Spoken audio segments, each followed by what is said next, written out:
Goodness gracious. All right. Let's just jump into it. Why don't we? Guys, this is Mothflame _ number 13. Mothflame is a mother, a librarian, somewhat streamer like once every year. And also, she's one of the best supporters, especially of a wife that I've ever seen on Twitch. I gotta ask, did you bring Chin to Twitch, or did Chin bring you to Twitch? Because we did talk to Chin. I want to say it was like our 10th episode. I brought him to Twitch. He had delved into YouTube streaming first. Okay. And I got into Twitch because of Crochet, which is how I found you initially. And so then I was like, you should go over to Twitch and start talking to people over there. So you encouraged Chin to stream on Twitch because I was such a great streamer, is what you're telling me. Más o menos. Was that Spanish? It was, but I don't know any. Oh, okay, because I'm Canadian. We are not Spanish in the slightest up here, so I don't even know what that means. More or less, más o menos. The only thing I know of Spanish is like the Taco Bell Live Mas. Oh, nice. That because we have Taco Bell up here, and that's really about it. So interesting. You brought Chin to Twitch, and you got on here because of Crochet. Why? Yeah. Who told you to come to Twitch in the first place? I want to say it's somebody that I was following on TikTok. She started doing streams on Twitch. Yeah, I'm pretty sure it was TikTok. A crochet artist on TikTok, and then she posted that she was going to be on Twitch, and so I came over to Twitch and started watching, and I would watch her while I was in the parking lot of my daughter's dance class. Okay. And yeah. And do you know who that was? Do they still stream? I can't remember her name because this was like 5 years ago. Only 5? I feel like you've been around for years. About 5, yeah. I guess 5 is a January. lot of years. 6? Yeah. Huh. Well, January is a long way away. Yeah. Okay, so you came over because of a crocheter on Twitch, on TikTok, told you about going live on Twitch, and so you came on the platform and you thought it was so great, and then you met me and you decided to stay on the platform? Yeah. Even though I called you Kate the Dumb? I mean, that was later. To be fair, guys, Mothflame used to go by the name Kate the Great 413, and I hate numbers. I also hate underscores in names, by the way. And so she went to Kate the Dumb because I was like, oh, Kate the Great, what about Kate the Dumb? It's a stupid name. And I said, I love a bit. Let's do it. If you change your name on Twitch, it takes you 6 months to change it back. So you went with that bit so hard, and then you came back with an underscore and a number to spite me. Hell yeah. How did you come to Mothflame then? This is because of, what's that game with imposters? What's the game with imposters? Among Us? Among Us. It's because of Among Us. Okay, no, you can't just say that. There's no moths in Among Us. And flames. So when I played Among Us, I was really deep in a phase with music of supporting a musician that's from Oklahoma, where I'm from. And her name is Mothica. And so then, I don't know. And then it was just kind of like, oh, well, let me do something Mothica. Oh, wait, no. Let's do like Moth to a Flame. Let's just shorten that even more and do Moth Flame. And then that was it. 13 is my favorite number, so Mothflame 13. I would have preferred Moth to Flame. No underscores, no 13, just Moth to Flame. Sorry. I feel like that would have been... Can you just change your name yet again for another 6 months? No. Okay. I think this one's sticking for a while. And you blame Among Us and not the musician for the name change. Yeah, I mean, I probably would have never became Mothflame if it wasn't for playing Among Us. Okay. I assume you played Among Us with Chin, your wonderful husband. What? Yes, and actually it might not have been Among Us. Maybe it was Jackbox Party. Do you get to pick your name on Jackbox Party? I feel like you can choose whatever name you want unless they force you to sign in with Twitch, which is the best way to do it. I think it was Jackbox Party, actually. That was like the same time frame when we were playing both those games for like community nights. What kind of music does Mothica play? Um, pop rock, alt, a little bit. Yeah. Okay. Is that what Oklahoma should be known for? No, we're known for red dirt country music. All right. You could have just said country music. Now I have to ask, what do you mean by red dirt country music? It's just you know it's from our area when it's red dirt. Like that is, I don't know how certain country is red dirt or not. It's just about where the artist is from because in this area the dirt is red. Ours is white. Yeah, we have red dirt. Okay. We also have black dirt. Brown dirt too, but I mean like we are known for red dirt. Why is your dirt red? I'm not a geologist.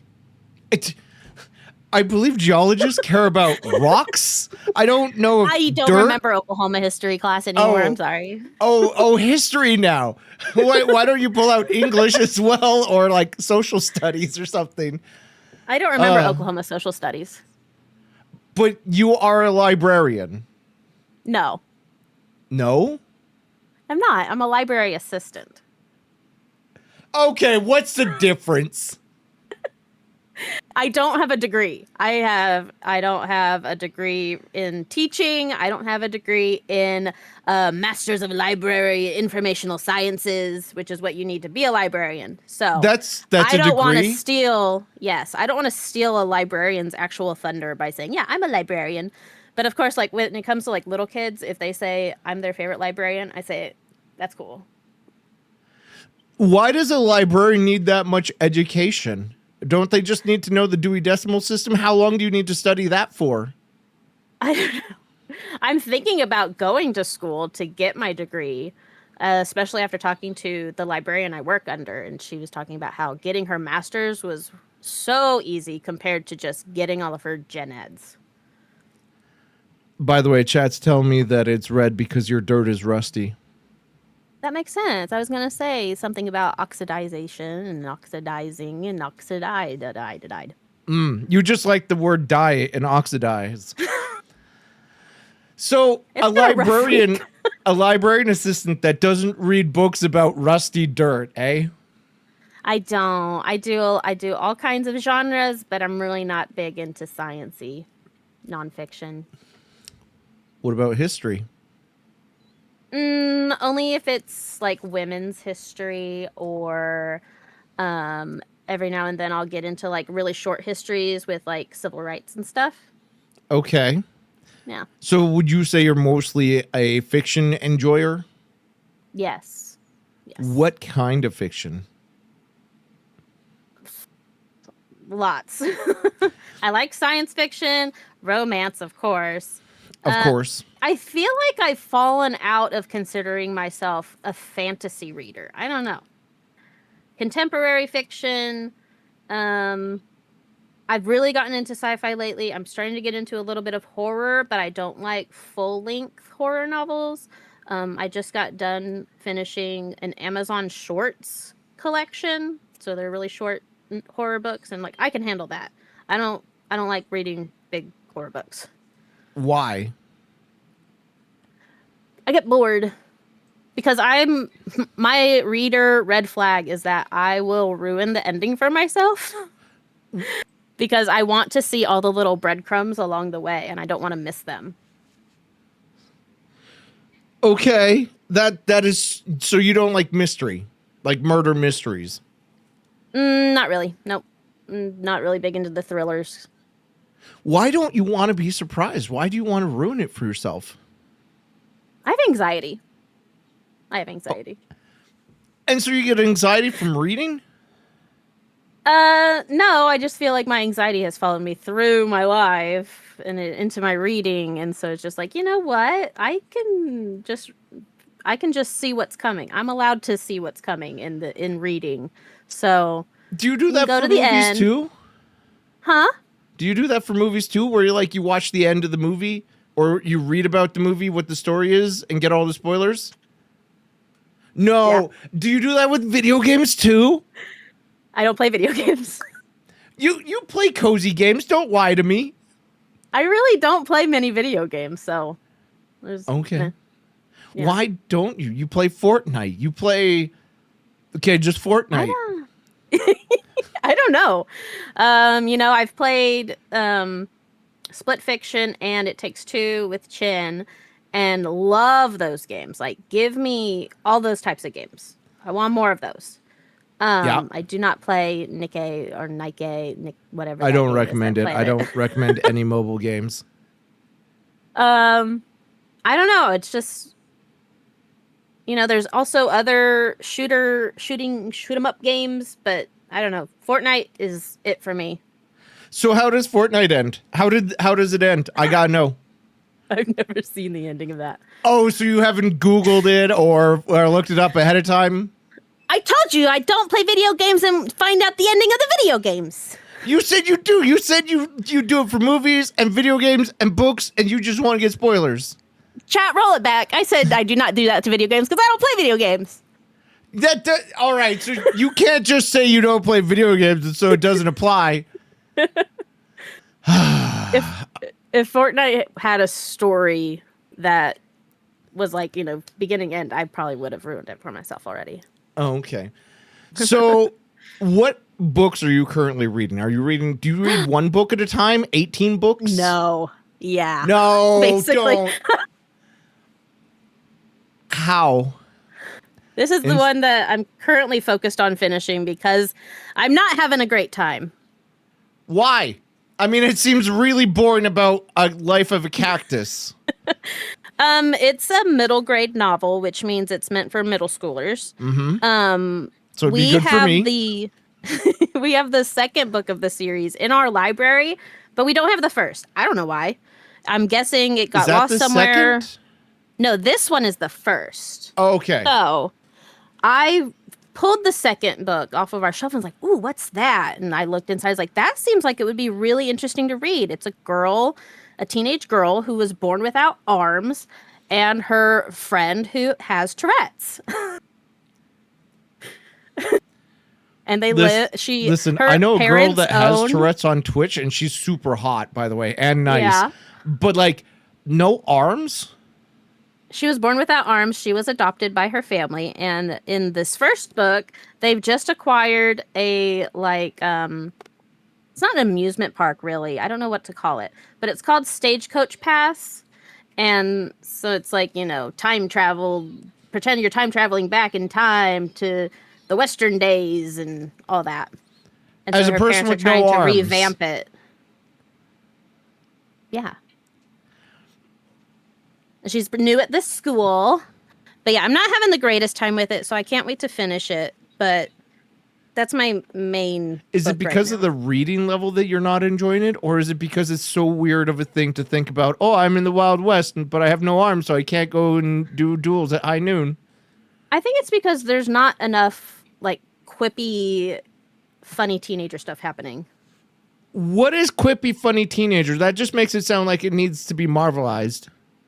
I just need some more gaffes, more laughs happening. Because she's quirky, but I don't know. It's not. I don't know. How are you supposed to make fun and ha-has when you have no arms? Well, I mean, her main thing that she does is she is always making up stories about how she lost her arms to people. So every now and then she gives us a little thing about oh yeah, I lost my arms to this. But and none of those stories are funny, haha. I mean, to kids, sure. Okay, all right. So you're reading The Life About the Cactus with the girl with no arms and the girl with the Tourette's, and this is the first book, and you're thinking it gets better in the second book? I mean, at this point, I probably won't read the second book. And now I'm hesitant about putting this book into our library because I'm just maybe we should just get rid of the second book because I don't know that any kids would like the first book. How do you know what kids like and don't like? I don't, actually. I'm really not good at knowing what they like and don't like. I know. When I was a kid, I did not know what I like to read. In fact, I found a really good book series by sheer luck It was like one of the only books that was available at the public library, and I enjoyed the crap out of it. I actually have it right here. David Eddings, the Malloreon. This is a huge series. This is like 3 books in one, and I have 3 volumes of it. And I read that a lot as a kid. But I don't know what kids like. As a kid, I didn't know what to read. I did the whole New Year's resolution of reading a book a month. Technically, I want to say I've read 3 books because I read a book that was 1,600 pages, and the average book I've seen is about 500 pages. So I want to say it was 3 instead of 1. I'm reading the Game of Thrones right now. I'm starting the 3rd book. So anyways, I asked everybody for reading recommendations, and you weren't there, so you didn't give me any good recommendations. And so it was one of those things where it's like, what do you like for books? I don't know. I haven't read in like 2 decades because my job is I read legalese. I read every law almost every day, so I don't read for fun. So how do you recommend for kids what to read? I usually, like, as the library assistant, I'm the one standing there as they are checking their books in, because in our library, I don't have to scan every book they're checking in. We have a little computer set up with a box that they get to scan their own book. So I try and like pay attention to what they are reading, and then try to say, oh, well, if you like this dragon series, maybe you'll like this dragon series. But then a lot of times the kids are just contrarians, and they're saying, no. I think I give pretty good recs sometimes. Maybe half the time they're good recs, and that they should take them, and they just don't want to because that's a grown-up telling me what I should like. So as a grown-up and not a kid, what is your recommendation for me to read? So it seems like you like fantasy. I do happen to enjoy, as long as it's not stupid fantasy, right? See, and that's where I think I'd lose you, because I want you to read a stupid fantasy, and I is also it want Carl you to the read Dungeon a fantasy Diver smut. or whatever? Because that's No. what chat kept recommending to me, was some Carl the Dungeoneer guy, and I was like, this sounds so terrible of a book.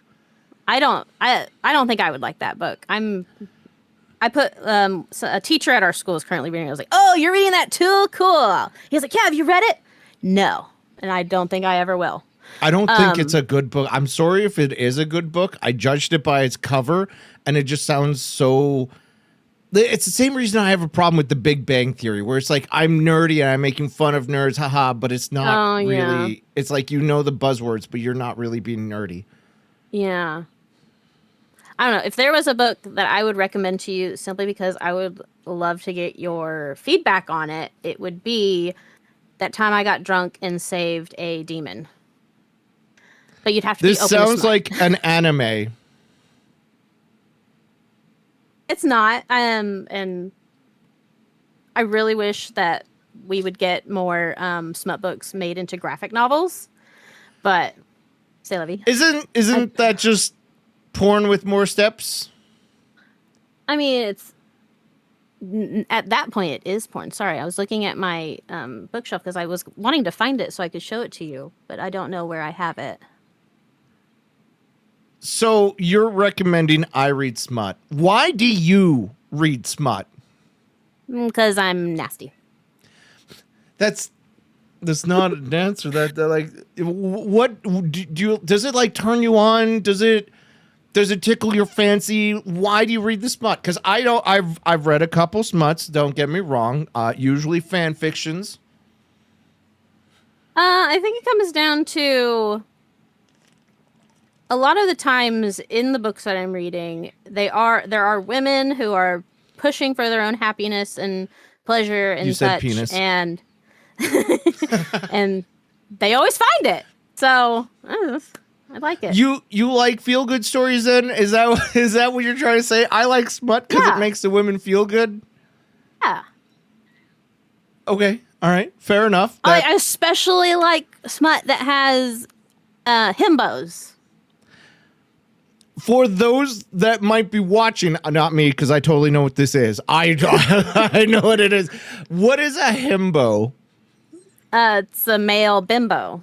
It's and a bimbo or a himbo is somebody that is super attractive, man, so hot. and they're not that bright, but they've got the best heart, dude. So like that Chris, what's his name, Hemsworth in Ghostbusters, or I guess so. I've never seen that one. what would be the most famous himbo that you can think of? I think it would be whoever the actor is that plays Captain America. Chris Evans? Yeah. Really? You think I Captain think he's a America's a himbo? I think, and oh no, okay, my favorite is Mark Ruffalo. I don't know if I'm saying his last name right. I believe Mark it's Ruffalo. Ruffio. Oh, whatever. I just want to call him mine. I could go so deep into that because I don't think he's attractive in the slightest. No. Oh man, 13 going on 30. Not him as Hulk. No, 13 going on 30. Mark Okay, Ruffalo. I've not watched that Ugh. many movies. I only know of him as the Hulk. Yeah. You can't just say yeah. Like I know exactly what you're talking about. Okay, homework. Go watch 13 going on 30. I will write that down and see And if whatever- the girlfriend wants to watch it. He's also in something with Reese Witherspoon where she's a ghost. Yeah, that one. That one's good too, but I can't remember the title. Are you spoiling movies and shows for me? Because I don't have anxiety. She's a ghost the whole time, and we all know she's a ghost the whole time. How do you know? Because that's like the premise of the movie. Okay, what And is the it's- premise of the movie? She's a ghost, and then what? She's a hardworking doctor. She's Right? dead. she's fucking She dead. was a hardworking doctor, Oh, right? was. All right. And then she died. Mm-hmm. And then she has to have somebody show her the purpose of life or something. It's been a long time since I've seen it too. But she's dead. Yeah, but then no. I feel like this Now movie I'll sucks. zip my lips. I feel like this is the worst movie I've seen or heard of in a while. But you know what? I will see if the girlfriend wants to watch it during like date night or something, because I feel like these are Yeah. both date night movies. Yeah. Right. Though to be fair, she put a movie in the list which is like, should I marry a murderer or something? I don't I've know been if getting that's ads for romantic. that. I want to watch that. Yeah, with Chin. I don't know the premise of it. No, I'd watch that by myself. I assume there's a murderer and somebody's considering marrying them. I'll tell you what I do want to watch with Chin that I keep getting ads for, but we don't have the streaming service, so I think I'm just Okay. going to buy it. The Housemaid, which I've already seen, The and I read the book. Housemaid. I don't know what that's about. Housemaid. Okay, great. It's about a housemaid. Got it. Sweet. I couldn't tell that by the title. Is there a reason this housemaid is important? What does the commercial tell you? She's out on bond, and she needs a job so she doesn't get in trouble again, because that's part of her bond or something. And so then she gets this job at this house, and then it seems perfect, and she's got room and board, but then the wife starts acting really weird, and then she starts falling in love with the husband, and then it just gets really crazy, and then there's a twist, and then there's another twist. Okay. So, what do you, as a married lady, like to do for like dates and stuff? I'm asking because I have a girlfriend, and eventually we'll have to do dates and stuff, and possibly get married and have kids like you. How do you guys keep it real? How do you keep your relationship good? It has not been easy. And I feel like it hasn't been until like the last 2 years that Chin has started seeing eye to eye with me about how important it is to do the little things and just make moments with each other. Because like at the beginning of our relationship, before kids and everything, when we started living together, his money was reserved for the bills and everything, and then the paycheck I was bringing home was for our fun money and doing fun stuff. Well, then whenever he joined the military and I became a mom, I stopped working, so I didn't have the fun money anymore, and it was just our money, his money he's making, to do things. And so then I don't know, it just we fizzled out. Taking care of kids can really fizzle things out. So it hasn't been until I've started working now and things have gotten better financially that we can really do things. That's fair. I mean, financial issues are one of the leading causes for divorce. I know that statistic. Somebody keeps repeating it to me. So I do understand that. But how does he make time for you? Because he's streaming, he's working. You're a mother, he's a father. How do you guys find time? Weekends. I mean, luckily we have jobs that he's off on the weekends. I'm off on the weekends, and so we try to do something. I'm also very lucky that I have a mom that loves being involved in my children's lives. And so if she's available, she's open, you know. She's very rarely taken up with something that she won't drop it to take care of her grandkids. And so, you know, if it's something that involves more in depth than taking the kids with us, she's there. Overnights, yeah. Okay. We're very lucky to have family here that is very willing to help with kids so that we can have our separate alone time. So you're saying family is important to a successful relationship? Some sort of net. It doesn't even have to be family. If you've got really close friends that also love kids. I don't have those. You got to find your net. So what if I just like put a camera on the kid and say, all right, chat, you're in charge? That's against the law. Is it though? Like they're watching the kid. I can watch the kid through my phone. Like I feel like that's good. No. No. You have to have your child has to have a way to contact you if they're in danger. I'm watching them. They don't need to contact me. I would tell if they're in danger. Okay. No. Okay. Good luck with that one. What if I have somebody responsible in chat with my phone number? So, if there's a choking, if somebody's choking, what are you gonna do? How is my kid who is in their crib with the camera on them, jailed up, not able to move out, choking? Get sick, and on they what? can't roll over yet. Their own vomit. That sounds like a factory default setting, and I need to get a new factory, one that doesn't have, so many issues. I mean, sometimes if you just pray about it, that works too. Oh, just pray about it. Yeah, all right. I'll be in a movie with my smoking hot wife with Twitch up on the screen and be like, "Oh, please do not choke on stream tonight. I need this date time." I'll just pray. The power of Christ will compel them. Yeah, not to roll over. I get it. All right, fair enough. So how is raising kids with a father who's a streamer? Just out of curiosity. I mean, you always think, I do always think about like the what ifs, like what if it was different? What if it wasn't this? What if it wasn't that? And I'm sure that you remember whenever Chin was streaming a lot more. Yeah. He was only not streaming like 2 nights a week. That really became draining. And, he put himself through so much being in the military that whenever he was out of the military, I wanted to be so supportive about whatever he was doing with his free time because he didn't get that in the military. So, trying to put aside my own feelings and everything, but that's one thing that I would tell everybody that's in a relationship, and if you've never been in a super serious long-term relationship that's lasted years, is that if something's bothering you, talk about it and don't just keep burying it.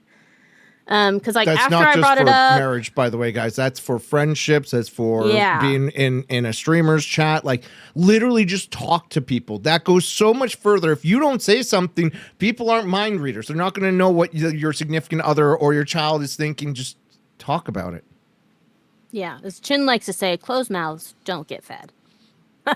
So I went a long time not getting fed because I didn't want to ruin his happiness. And some people can if they're very special. If they're special. I mean, I'm not special. I don't have tubes like that, so. Okay. I interrupted you with terrible jokes. Please continue. What were we even talking about? About how he had a really strenuous streaming schedule He and had a really strenuous streaming schedule because you supported him because he had no free time. and so then it was just, you can't be present by always being in a separate room, a room separate. He's never really been big on watching TV and just chilling. He likes to stay busy with things.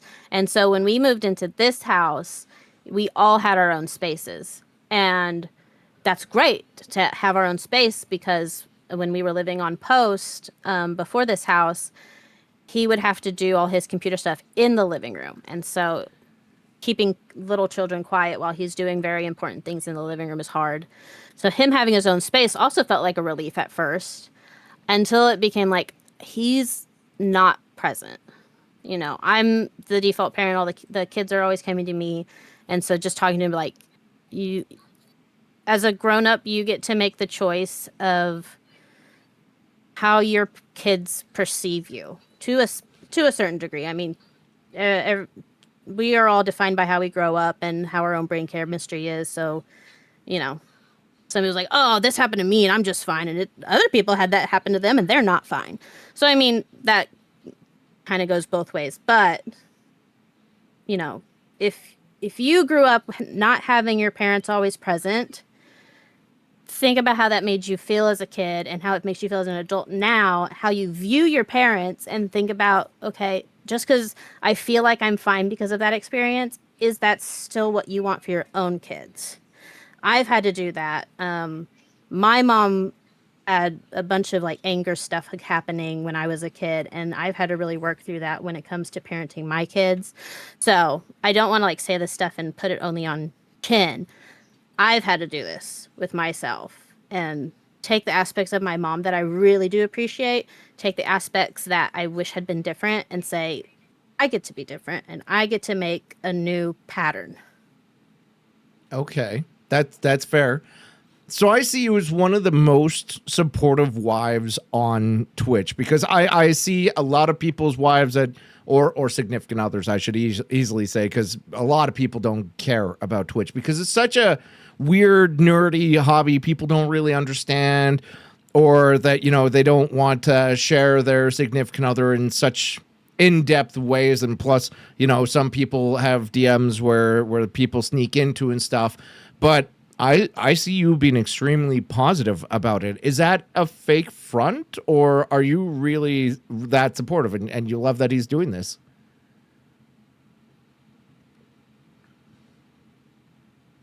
You're really drawing on my insecurities.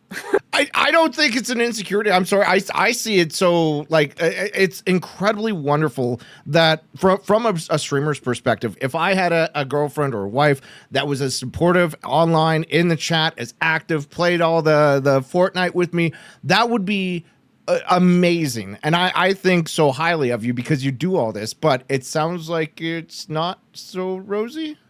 Well, I have imposter syndrome just about myself being a good person. Okay, sorry, I'm feeding into that imposter syndrome, I guess. I want to see him succeed. I have enjoyed the friendships I've made here on Twitch. It is difficult because I do have insecurities, and so anytime there's like a new girl that pops up in chat that I've never spoken to before, they're not from my circle, I'm like, we're gonna have to do a temperature check on this one. See, I never see that, but then again, I'm the Chin of the situation. I don't think about that sort of stuff. I just think a new person. After stream, after a new person has come up in stream, he knows, like, there'll be like little tells in the chat, and he'll be like, "It's okay, babe. You're all right, babe." I was like, I just don't know what they were thinking. Because there's some there. I mean, because this was also me, as a single person looking for validation, and men come into streams to find validation, women come into streams to find validation, and so I just make it very clear that, like, you're not gonna find that kind of validation here, honey. Okay. Like you can find how do you validation by being recognized in chat, and we're so happy you're here. But you're going to find recognition by being friendly and not by being sexual, because I can't handle that.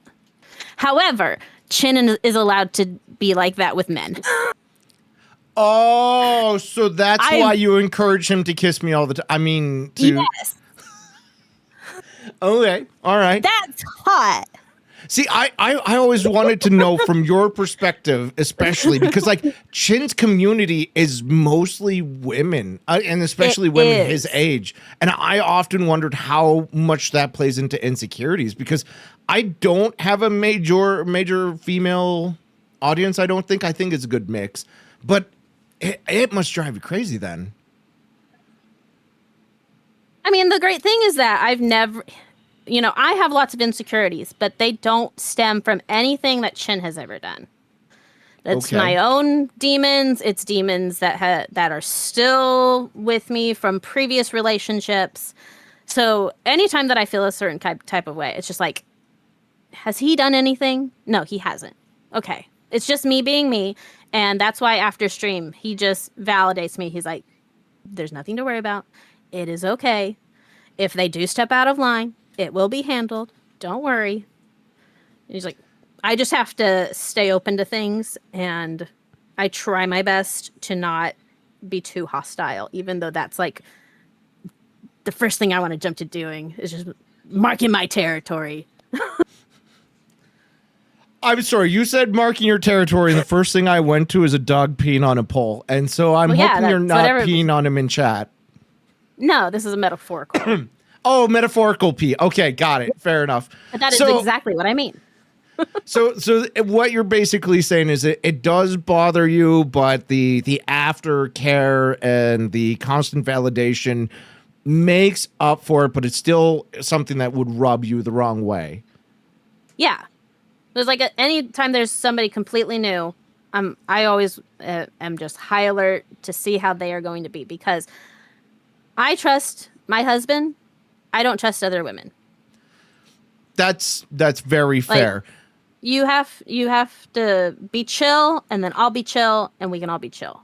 But if you come in and you're making a bunch of sexual jokes towards my husband, we're gonna stop. I don't think that's his community. I don't think there's very many people that are That's the overtly thing. sexual. Yeah. I mean, it's happened just a very few amount of times, and then those are people that don't stay because they don't get it back. So if that's the way they like to talk with their friends, that's not the way that we talk in his community. Except So- for the boys. The boys do that together and they kiss. For the record, I've never kissed Chin. For the support, obviously you mentioned that you want to see Chin grow, and I love to see it too. I think that he could be a really good content creator, one of the tops.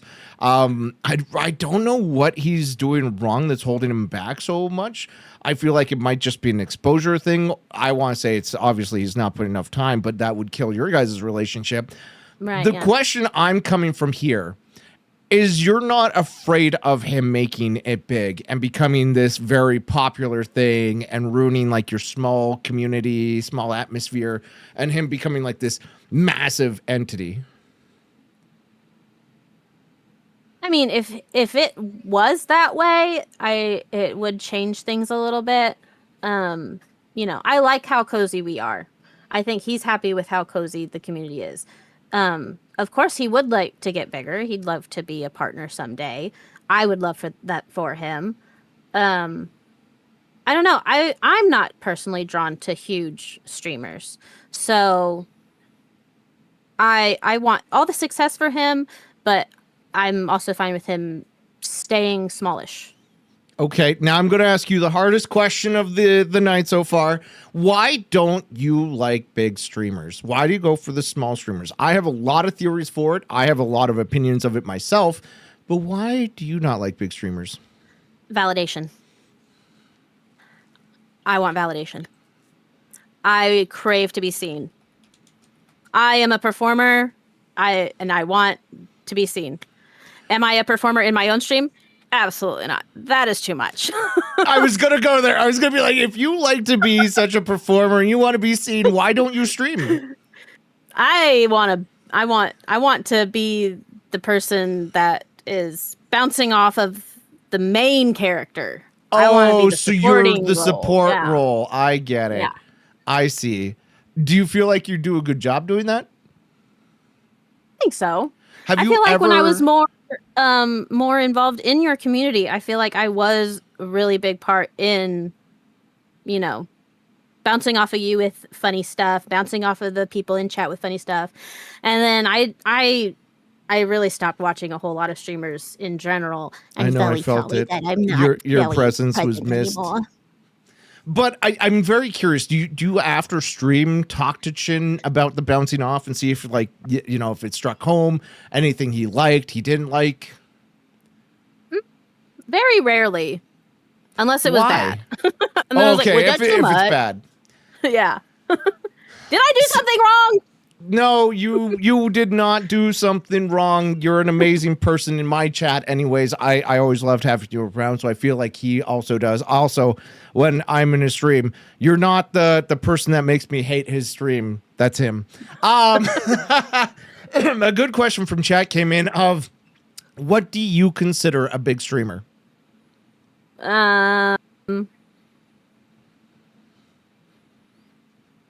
This might seem like very low to other people, but I feel like anybody that is streaming to more than 250 people.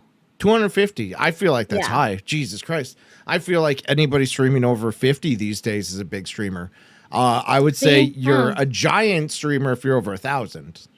Right, yeah. Like I'd almost say over 1,000 you're mainstream. Mm-hmm.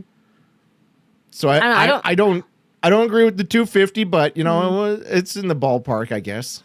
Maybe 100 then, because I'm looking at like people I'm following right now, and there's one that has a huge amount of people in it. To me, 694, and they're streaming with somebody else. But like the Does- person below them is 78, and I feel like I'd still go in there and talk and everything. So like, So the over one with 100, it 600, does feel she too have big. her cleavage out? No, I don't follow anybody like that. They're doing a birthday. That's why it's so impressive. It's a birthday. Do you judge me for following people that have their cleavage out? No, because you're a man. Would you be upset if Chin followed people with their cleavage out? Yes, I would, because I'm insecure. But they're just people on the internet.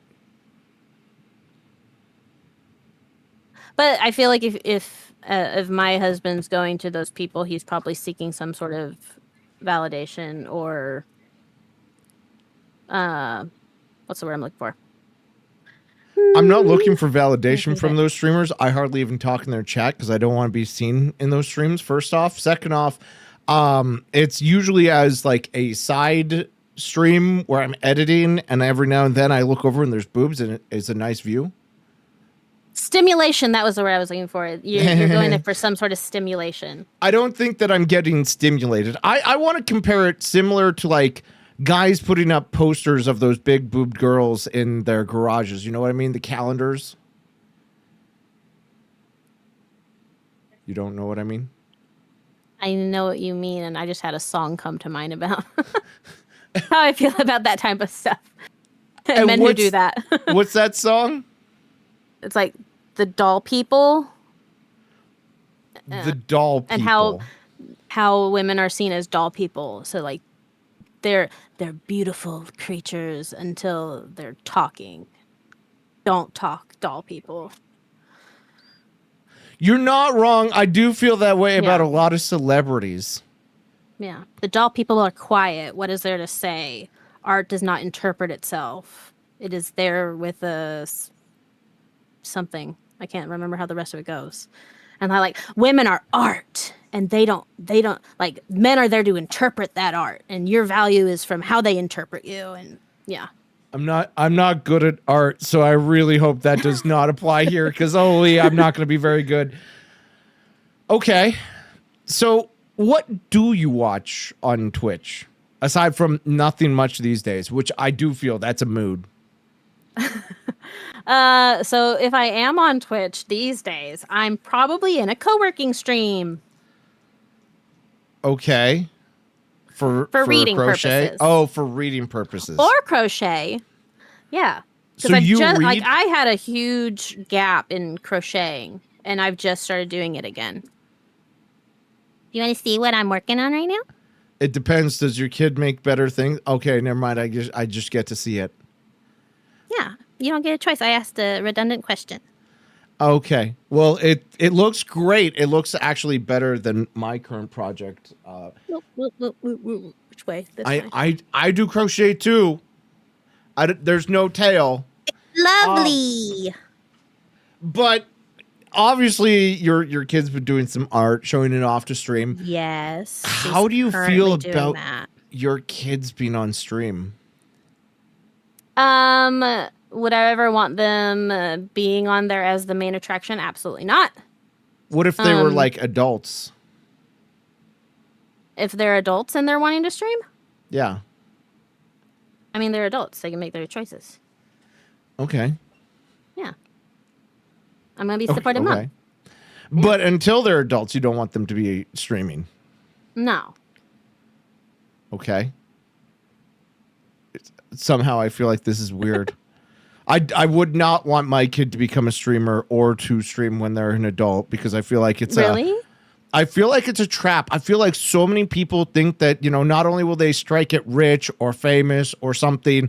Oh, yeah. It's a trap for streaming that you get invested in. You spend so much time in it and then you get stuck and you go nowhere with it. Like a majority of people go nowhere with it.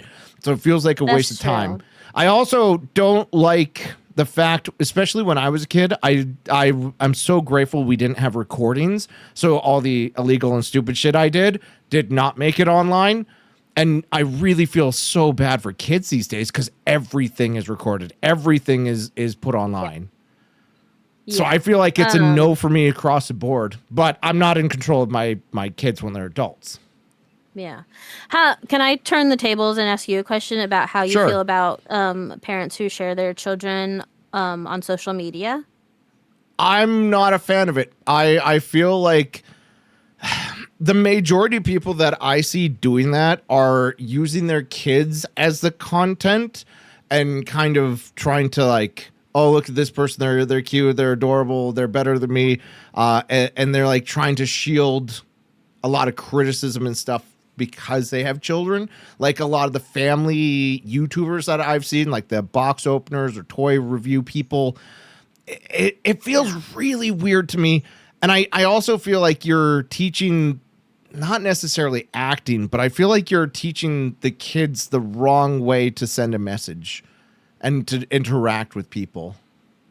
Yeah. What do you mean? I mean, that's how I feel too when it comes to the social media that is video recording children. But I also want to know, like, how do you feel just as far as putting pictures of them onto your own personal, like Facebook, if you had Facebook social medias, not recording them and content that way. I would not feel so good about it. It's the same reason I don't feel so good about talking or posting about my girlfriend online. Primarily because you don't get to see everything around it, and it gives an extra view into my life that I like to have that degree of separation. I don't have my family watch me for a reason. It's not because I'm a shitty person. I don't want my family to realize how shitty of a person I am. It's just I want that separation between streaming and home because I don't want to always have to worry about, did my family see the stupid thing I did? I don't want to have to worry about, am I going to embarrass my family's name by doing this? I can just be a goofball, be anonymous, and move on and have a life separate, because I feel like if I were to take my stream to every part of my life, I would go crazy. Yeah. So I'm not a big fan of sharing like family moments on Facebook or anything. Like if it was just my family Facebook, sure, that's family. Family wants to see family. I don't, as a viewer, I would not want to see somebody with their kid, because then it's like ruining the immersion of me and the noticing or whatever you mentioned, where I'm not there to see somebody else's kid having a good time. I'm there to bully them on the internet. Gotcha. I'm also really weird around kids online, primarily because like I don't want to interact with kids. I have No, my so- channel set to mature for a reason because it just feels weird. Like I'm not trying to be like, oh, I'll do inappropriate things around kids. It's just like a different tone, a different energy when there's children around, and I don't like it. That's why I'm heavy not kid acceptable in my community. Yeah. No, I feel the same way when it comes to like, and you can tell when a kid is in your chat, and Mm, the vibes are weird, dude. yeah. It's just like, okay, this is haha, very funny 6'7". Yeah. Yeah, no, Oh, yeah, I, we're gonna say everything that we think is very edgy, and get a reaction out of people, and be like, "It was just a joke, man." I still Hate do it. that. I still do Hate that. it. What do you mean? Stop bullying You're me. I'm supposed to cringe. bully you. You know, some people's cringe is some people's non-cringe. Also, Albert Cumberbatch, thank you for the follow. I mean, subscription. So what how do you feel about your kids being on stream though, and how do you feel about them being part of the whole content? I don't know. Like, because, Lamb, oldest child, you Yeah. know, she's the artist, and she likes to come on, and she likes to show off her things. And I don't know. If Chin was bigger and it felt like we were losing track of who people were in chat, I definitely think I wouldn't be as comfortable with it. And granted, like, a lot of these people are people that the majority of them are people I've never met in person, and there's only just a handful of them that I do know personally in person. But I don't know. Right now, it doesn't feel icky to do it. Okay. I hope that I would have enough self-reflection to say, okay, we can't do this anymore once it did get icky. But I mean, to other people, it's already icky. And I don't think it's icky for the little bit they come on and show their little artistic creations and get love and support from the community. But again, you guys have such a small, tight-knit community that it kind of feels like it's family. You know what I mean? Yeah. But I could easily see that going completely astray. I feel like you're right. It's dependent upon how big he were to get, how anonymous people could be. And I feel like some people like me might be inappropriate and say, hey, your art sucks on text-to-speech. I haven't. I've behaved. Kicking the nads, Sam. Wow. I've If she's behaved. wearing the headphones and hears that. Yeah. So another interesting question on that. Your kids are eventually going to get online, and they're eventually going to need a name like Mothflame_13. How are you going to help them decide what name they should go with online? They can choose whatever cringe identity they want, just like I did with AOL Instant Messenger. Speaking as of long cringe, Chin, thank you for the raid. We're interviewing no. Chin's wife. If you're coming from Chin's community, you don't know Mothflame. Anyways, yeah, you're gonna let your kids make cringe names? Yeah, Really? as long as it doesn't get into like what's the word I'm looking for? I Non-kosher. don't know. So- It has to be kosher. It can't Kosher. be, yeah, it can't be. We have to stay politically correct. We can't be Okay. edgelords with our name. So you don't want one of your children to have like the name Shadow Lord 69? I guess Shadow Lordess. What is the Shadow Lady? What? Sorry, I'm thinking guy names because I'm a guy. I don't. I guess I'm not on that side of the internet to see that would be a thing that's a problem. It's cringy as hell. What do you mean that you're so edgy, Shadow Lord? Did you not have a super cringe name on like early messengers and stuff? Yes, but I changed it relatively quickly because I realized it was cringe. And it wasn't Which- it wasn't edgy. But It was still, stealth sniper. Yeah, you got to experience that. Do I want to take that experience away from my children? Yes. Yeah. Why would you let them start with edgy, cringy names? These days are skipping their ugly puberty phase, dude.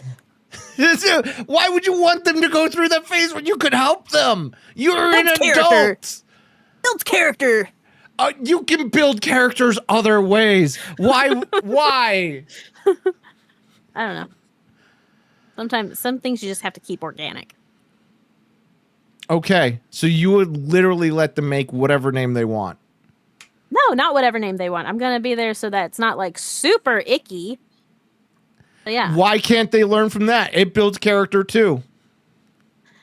because like you said, like nowadays the internet is forever, so I have to have some modicum of reining them in. How do you feel about people that immediately start thinking about their children's online names, like building up Steam accounts, Instagrams, before they're even born yet? That used to be me. No. I used to watch family vloggers before I was married. And I was like, this is gonna be me when I get married and we have babies and we're gonna be family vloggers and we're gonna share our lives and we're gonna make lots of money. No. What changed? I got tired. I had children, I got tired. And then my husband was deployed all the time. So you basically just got lazy and tired and you didn't want to do all the vlogs and all the work. Yeah, no, like I do not. I'd have to learn how to edit everything, and I ain't got time for that. How do you feel about Chin's name? I'm fine with that. You're fine with Chin Cult TV? Yeah. Oh my god, it's such a terrible name. I was fine when he was Seabiscuit. Yeah, he was really cringy, but he wasn't even a kid. What was that name? I'd love to know what his online presence was when he was actually a teenager. I can't even remember what mine was aside from Moody Kate, and that's not terribly cringe. No, I mean, I feel like you'd get a lot of questions about why you're so moody and all that, but like, Yeah. I know my teenage years with being online because I was terminally online. I know all of my history. I would not forget it for the life of me because I enjoyed it. But I feel like I would definitely want to give my kid a username. I don't know if I'd set them up with it, but I would definitely workshop a good username with them. Yeah. I get that. And we workshopped the kids' names for whenever they came onto stream. Okay. Because I mean, there were definitely some things where it's just like you cannot call yourself on that on stream. You know, it's probably like poop jokes type stuff. Where it's like we're not doing that. Is that the edgy stuff you didn't want them to do? Is be known as Poop Master 69? That would definitely be something that was like we're not doing that one. Okay, interesting. Because I would totally let my kids have a poopy name. I would make fun of them for it. That is approved cringe. Yeah, I feel like that is approved cringe. But interesting. So you're totally against most hands-on for a name. Okay. So with Chin being a streamer and you being a mother, what is your greatest fear that your kids are going to learn between the two of you guys? Not like outside of that. Obviously, you can teach them terrible things by like, you know, having violence against the kids or having a terrible situation. I'm talking purely as the streamer mother wombo combo. Like, are you afraid that they'll take something away where dad's always on his computer or that mom had to deal with it all? Do you think they'll hate playing video games because of that? Do you think they'll like playing video games? I mean, they do play video games now, and we are getting into the age realm where, I mean, there are kids that have been playing this for a while, but like they're just starting to get interested in playing like the battle royale part of Fortnite and not just doing creative maps. Family, the tycoons family and runs, stuff. squads. Yeah. But I don't know that there's anything bad habit wise from the two of us, him as a streamer and me as the supportive wife of a streamer and their mom, that I'd be worried about them taking away from this growing up with us as such. Maybe whenever Chin was streaming a whole lot, that we had that conversation about that type of stuff, like what are the kids going to be taking away from this time. And so with the new schedule, it definitely leaves him open. And another thing I'm really grateful for with that is that he's the homework dad. He's homework dad. So he gets time where with just them now that and that's from him now working from home. Him working from home, he gets to be homework dad. He gets to be the first parent that they see when they get off the bus. Is that all the time? No, because sometimes he is working late, but he Do they not gets go that to the time. same school you're a librarian assistant at? No, we are separate. I didn't know there was that many schools in Oklahoma. Wow, Zam. So I've been to Tulsa, Oklahoma, and it's the worst fucking place in the world. But there's lots of schools there. There's one high school, I think. No way. I'm that fairly district certain. has to be huge, dude. Tulsa? It was Yeah. not huge. I haven't been No. there since 2014. We have 3 high schools here in our town, and we're not even competing to be the state capital, dude. See, I was under the impression that you were a librarian, not an assistant, at the school your kids are at, so that you could, sneak them books, like drugs. Hey, you gotta read this book. I kept it on the shelf for you. This is something that always comes up on the rare chances that I do get to take my kids to school with me, is that there's always some staff member that hasn't talked to me yet about it and is always like, why don't your kids go here? Why don't you want them at the school that you're at? And I don't. Why? I mean, our kids started school at their school before I got this job. And so our oldest child was already established there and she had friends. And then I got my job. I was originally trying to get a job at her school so that we could definitely be on the same schedule. We're going to the same place. Yeah, it makes so much sense. But the only thing available was being a cafeteria lady. Can you Okay. imagine me, Mothflame, being behind the stall there and Yes. just like, would you like peace? Would Yes. you like peace? Would you Yes. like peace? I could easily imagine it. It's not hard for me to imagine you being are they surfing ladies? What is that job title? Cafeteria lady? Oh, A cafeteria worker, I'm sure. Yeah. Interesting. And you much preferred going to a different school, not being able to pick them up and be with them all day, and instead hand out books to kids that don't want to read your books. Yeah. So I applied for both the jobs like the same time. Yeah. I went and did my interview for the library assistant gig. Yeah. And I interviewed with a girl that I went to high school with, which was kind of crazy. And Sounds like he Oklahoma. rocked the interview. I was amazing at that interview. Okay. But then got home, started talking to Chin because this was before he worked from home. Who are we going to be able to work this so that the kids can get on the bus and somebody will be home to get them off the bus? And that's what I was worried about. So I just immediately just said no to the library assistant job, even though that was like dream job. And I was like, okay, I guess I'm just going to be a cafeteria lady. And the day that I was supposed to go do my fingerprints to become a cafeteria worker, I just called back about the library assistant job. And I just said, is there any way that you guys can work with me on time? What time would I need to start? What time would I get off work? Is there any way that I could make it so that one of those times works for me to get my kids on or off the bus and then my husband can cover the other half? And they said, yeah, of course. You could come in at this time instead of at that time, and that's fine. That we'll work with that. And I was like, hallelujah. I did not want to work in the cafeteria.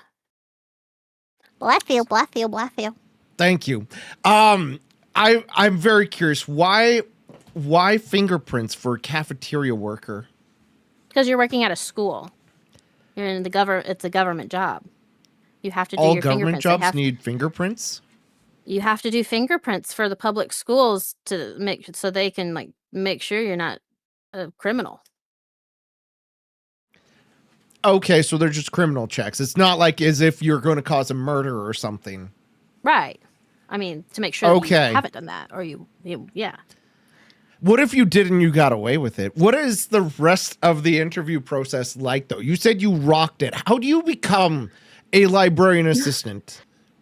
And you just tell them like, I really love books and I want to help kids pick books and I'm a great person at working with a team and I can work underneath somebody and take direction and I don't know. Ooh, that last one I feel like is not school related. I feel like that's an adult industry situation. Taking direction? That you can work under someone and take direction? Stop. What? How is that in polite? Like as a library assistant, obviously I would have somebody above me calling all the major shots and I am their lackey. Still sounds sexual to me, but maybe I'm just wrong. Getting late, huh? Zam after dark. How do you make being a librarian assistant sexy? I don't know because I've never had to do that. Okay. All right. Wow. Wow. I set you up for some gold. Like I was ready to start mining gold. And you're like, nah, I'm not going to even try. It's too much work to mine gold. Nah, I don't nope. do it. I'm too thirsty to give a more thought out answer to that question.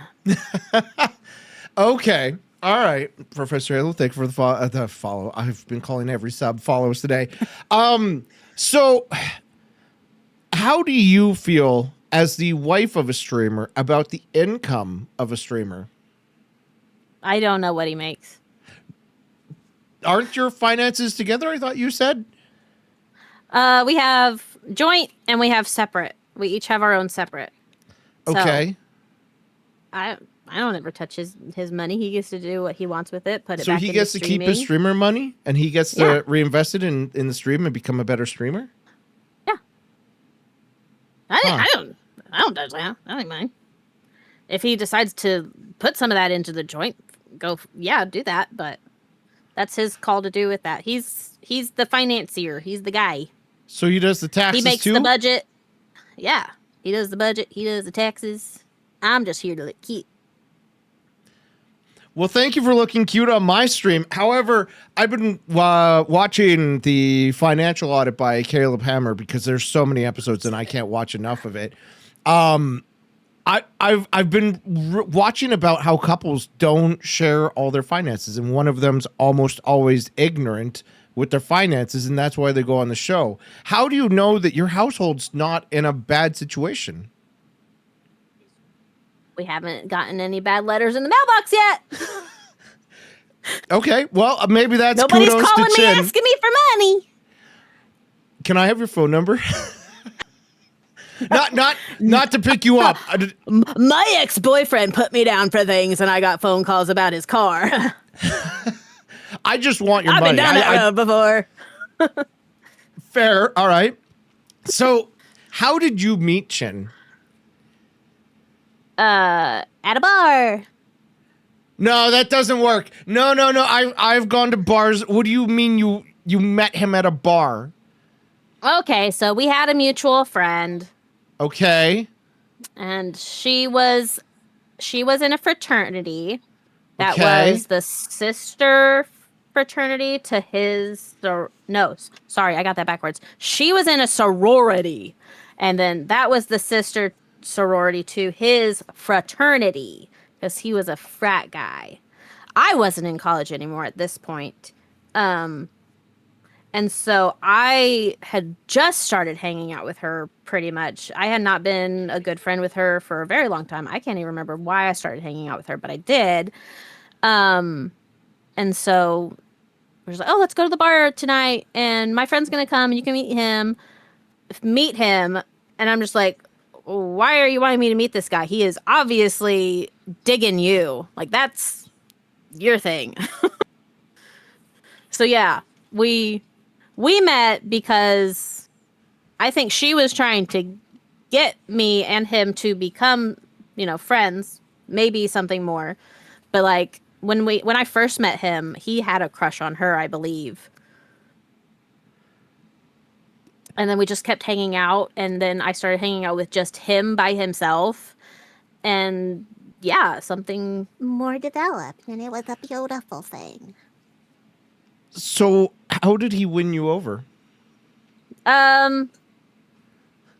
just being funny and showing up and talking to me, and I don't know. Why do women like guys with amazing senses of humor like myself? Because as women, life is fucking stupid and hard, and we need somebody that can take our mind off of just how fucking yucky the world is sometimes. It's not all sunshine and roses being a guy either. It can be stupid hard too. Like, There are and we have to be privileges. funny. Yeah. You have to, yeah, pretty privilege is not for everybody, Zam. I'm sorry. I'm not very pretty. I'll work on it so that I don't have to be funny. Interesting. So he won you over by being funny, and then he joined the military, and you had no problem with that. Far from it. Okay, all right. You had a problem with it. Yeah, no, because like we were, I think he started like talking about, he talked about joining the police force, I think it was, and he talked about joining the military, and we were right about to get married, and then we got married, and then he really started talking about it. You married an unemployed bum? No, he was employed. Oh, okay. He sold cars for most of our relationship. No, he didn't. No, there's no shot. Are you telling me that Chin was a used car salesman? He was a new car salesman. A new car And- salesman. And used cars. They had both on the lot. So I feel like I was right with my first assessment. But not only used, he was not just the corner lot guy. It was a big, what was it? What did he did Kia. He was a Kia salesman for the most part. I don't know if that's good or not. I've never thought about getting a Kia, but all right. So Chin sold snake oil. Got it. Cool. And then he was going to get a job because you guys were getting married. So he had to become a big boy and get a good job. Yeah, excuse me. He got scared seeing what my dad went through with his job, because my dad, we worked for my dad whenever we got, well, not when we got together, like after we got together, I got him employed with my dad because he was jumping between jobs. And so I was like, why don't you come and see if they've got a job at my dad's dealership? I think that's how it worked out. And he got, at first he was working in a service department, and then they're like, sorry, you're not really doing too good at this. How about, would you like to try selling cars? And so yeah. the cars he was selling was your dad's dealership's cars? Yeah, my dad co-owned a couple dealerships. And so I did paperwork. I did the used car title work at that dealership. Man, this is not painting Chin in a good light. But Why? the only reason he got a job at that dealership that you were dating him at before he got a real job was because of you? And Yeah, because I legacy? believed in him. I believed in him. And my dad believed in me. And so he believed in the person I was dating and gave my husband a second shot to prove himself. And then my now husband was salesman of the month multiple months in a row. 13 I read Oh. in chat. 13 Yeah. months in a row. But not Yeah. good at service. So No. interesting. And then he went into the military, and you lived alone with your kids? ? Yeah. He went to basic after we got married, and then he had to go to AIT, Don't ask me what that stands for, but it's what comes after basic, where like the job that you are supposed to be doing in the military, that's where they're training you for that job in AIT. Okay. So, I ended up getting pregnant at his basic graduation. Oops, baby. So then, yeah, things did not work out too well with family planning, but whatever. We have the wonderful kids we have now. And then we just got very unlucky that after AIT, the unit he was assigned to was like, hey, in 2 months after you get here, we're deploying. Isn't that so fun? Okay. So we And- moved to Washington from Oklahoma, Washington State from Oklahoma. Okay, We're there it's a for like state. 2 months. Yeah. People get confused on if it's Washington, D.C. Some people just say Washington. They automatically think D.C. instead of Washington State. I don't know Sorry, why. you mean Seattle? No, not Seattle. That is not the Washington we went to. But yes, Is that Washington not State that has Washington Seattle. State? Yeah, I thought you meant like, oh, you lived in Seattle? No.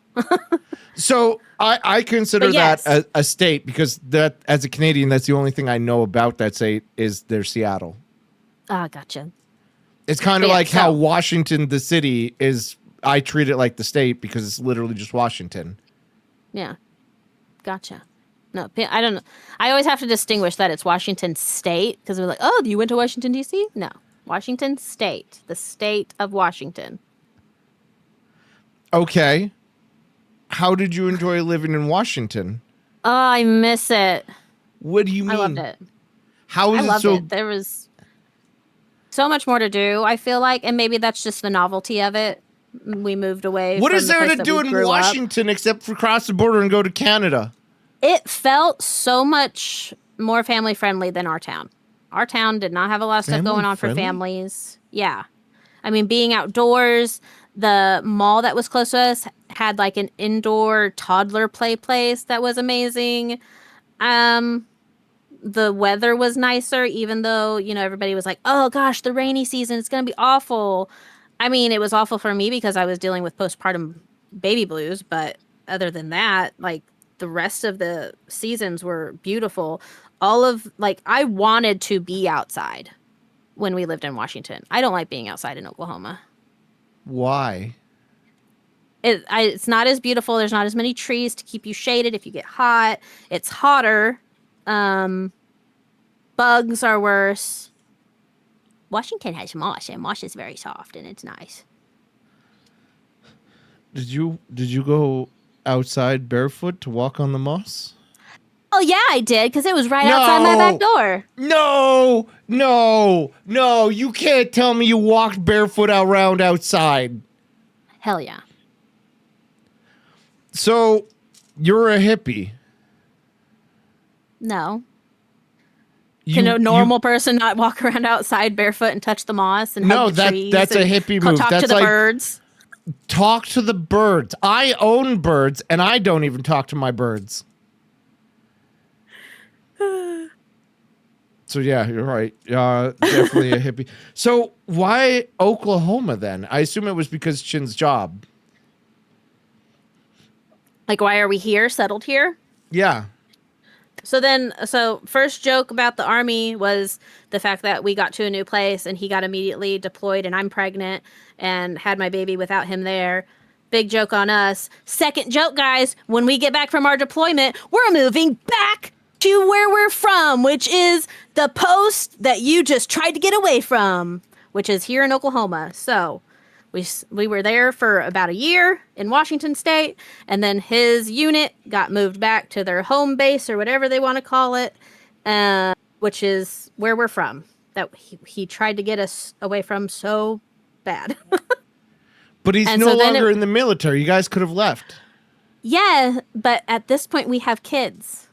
The military brought us back to where we are from, and we have kids, and we have our families here. So we definitely discussed moving other places.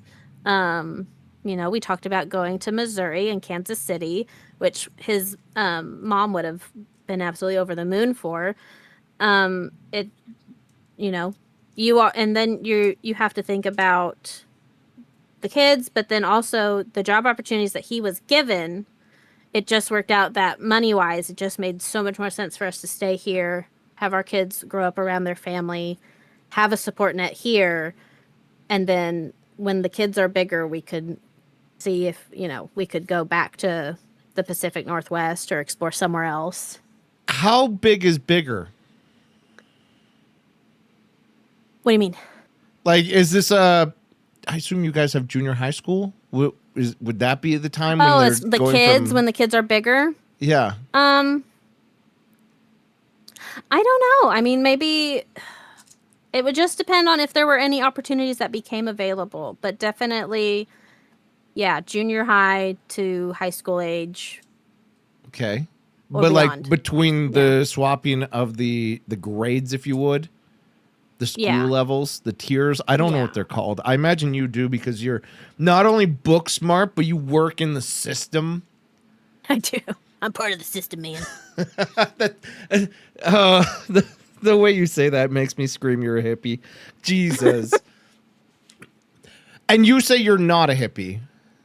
I don't think I'm a hippie. I think I'm liberal, and that's I'm leftist. That's, All right, so I guess what's the difference? hippies?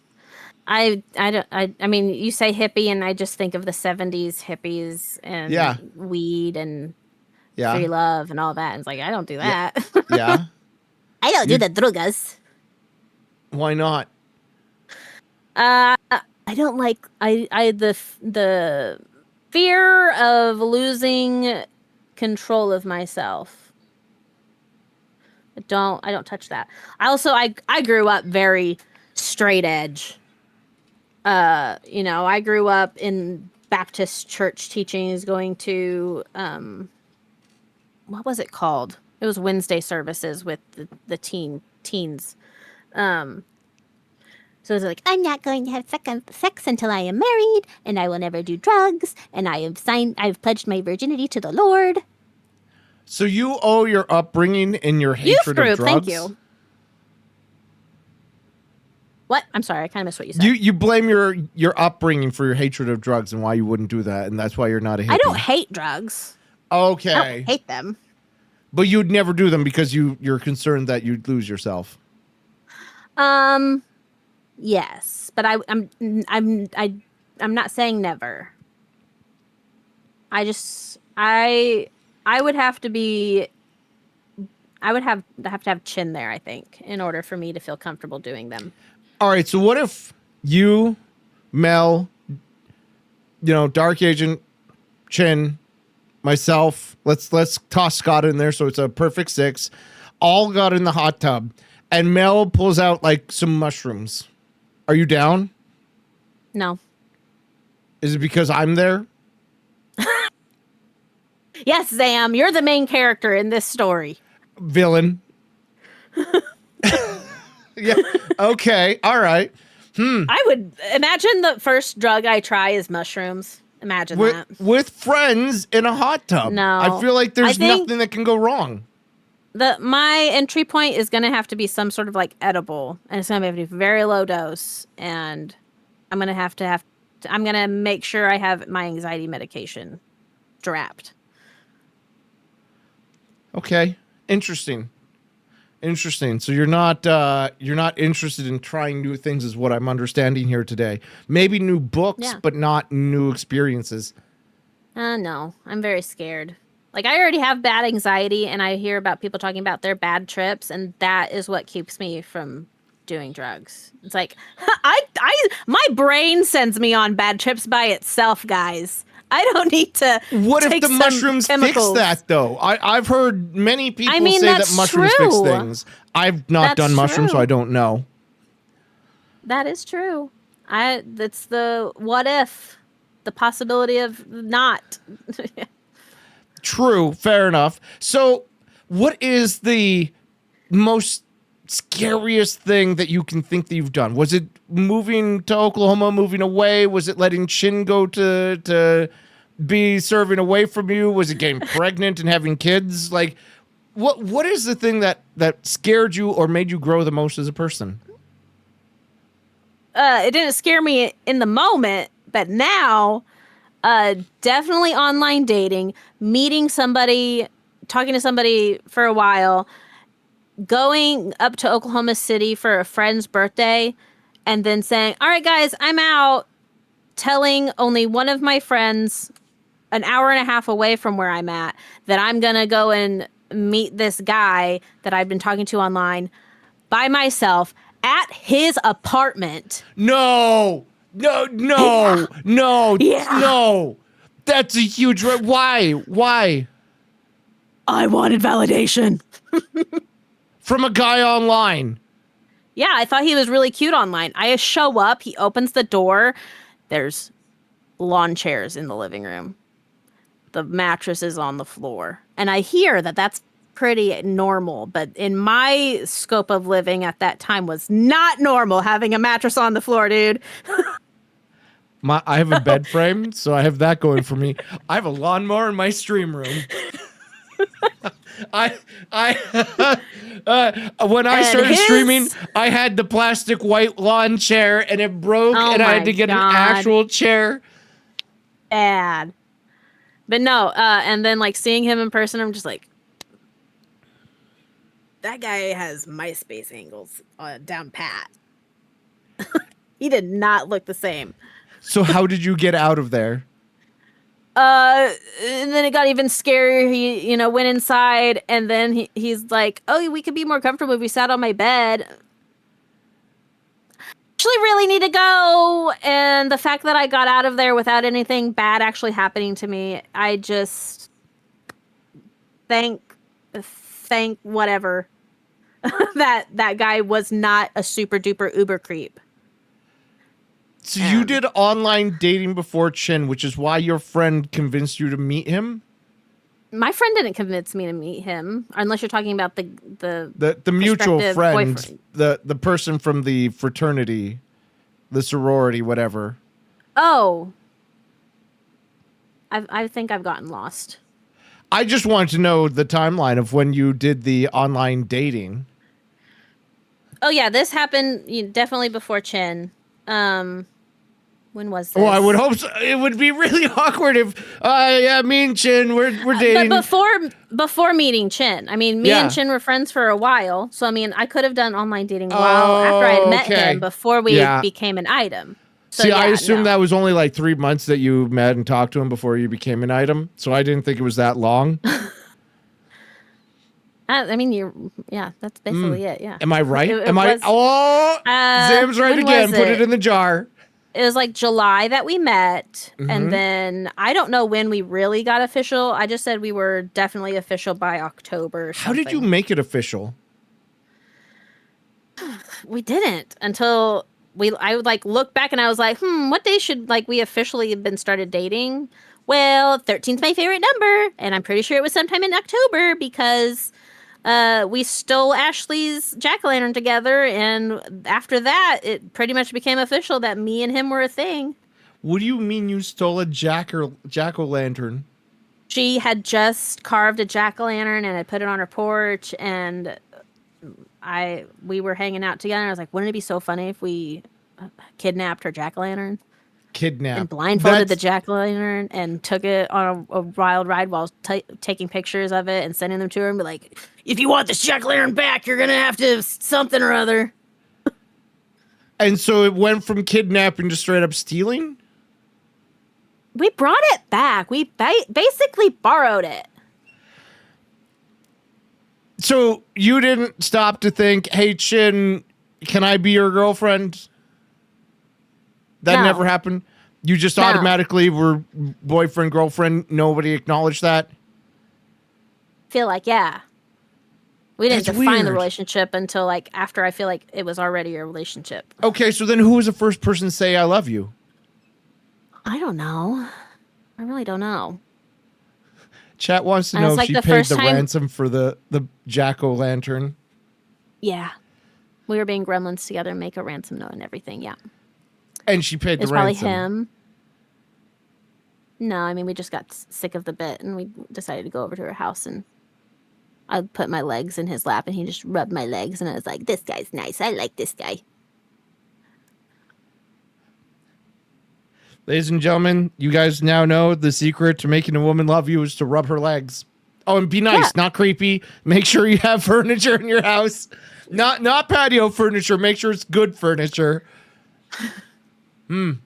So I'm just now very curious. Why the leg rubbing? Why was that the thing? Because it wasn't like gropey. That's the thing. Like he was just content, and he was like, we were sitting on a couch, and so then I was just like, I'm just gonna lay down, and I'm just gonna. Is it okay if I put my legs across you? And he's like, yeah, that's fine. I was like, okay. He's okay with me Great coming into his impersonation, by the way. 10 out of space 10. like this. He's okay with me entering his space. That's nice. Oh, and then he's just like petting my legs, and just, it's one of those things where it's like, I'm just doing this and it just feels like a safe space. This guy is a safe space and I like that. And it never occurred to you that maybe he's just autistic and thinks your legs are cats? And you got to pet the cat? No, I didn't think he was autistic until way later. All right. I need to know what clued you in. Because I spotted it a mile away. Maybe he got more autistic over time, but I got to know what clued him in.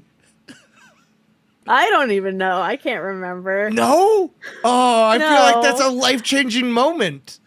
No, I can't remember.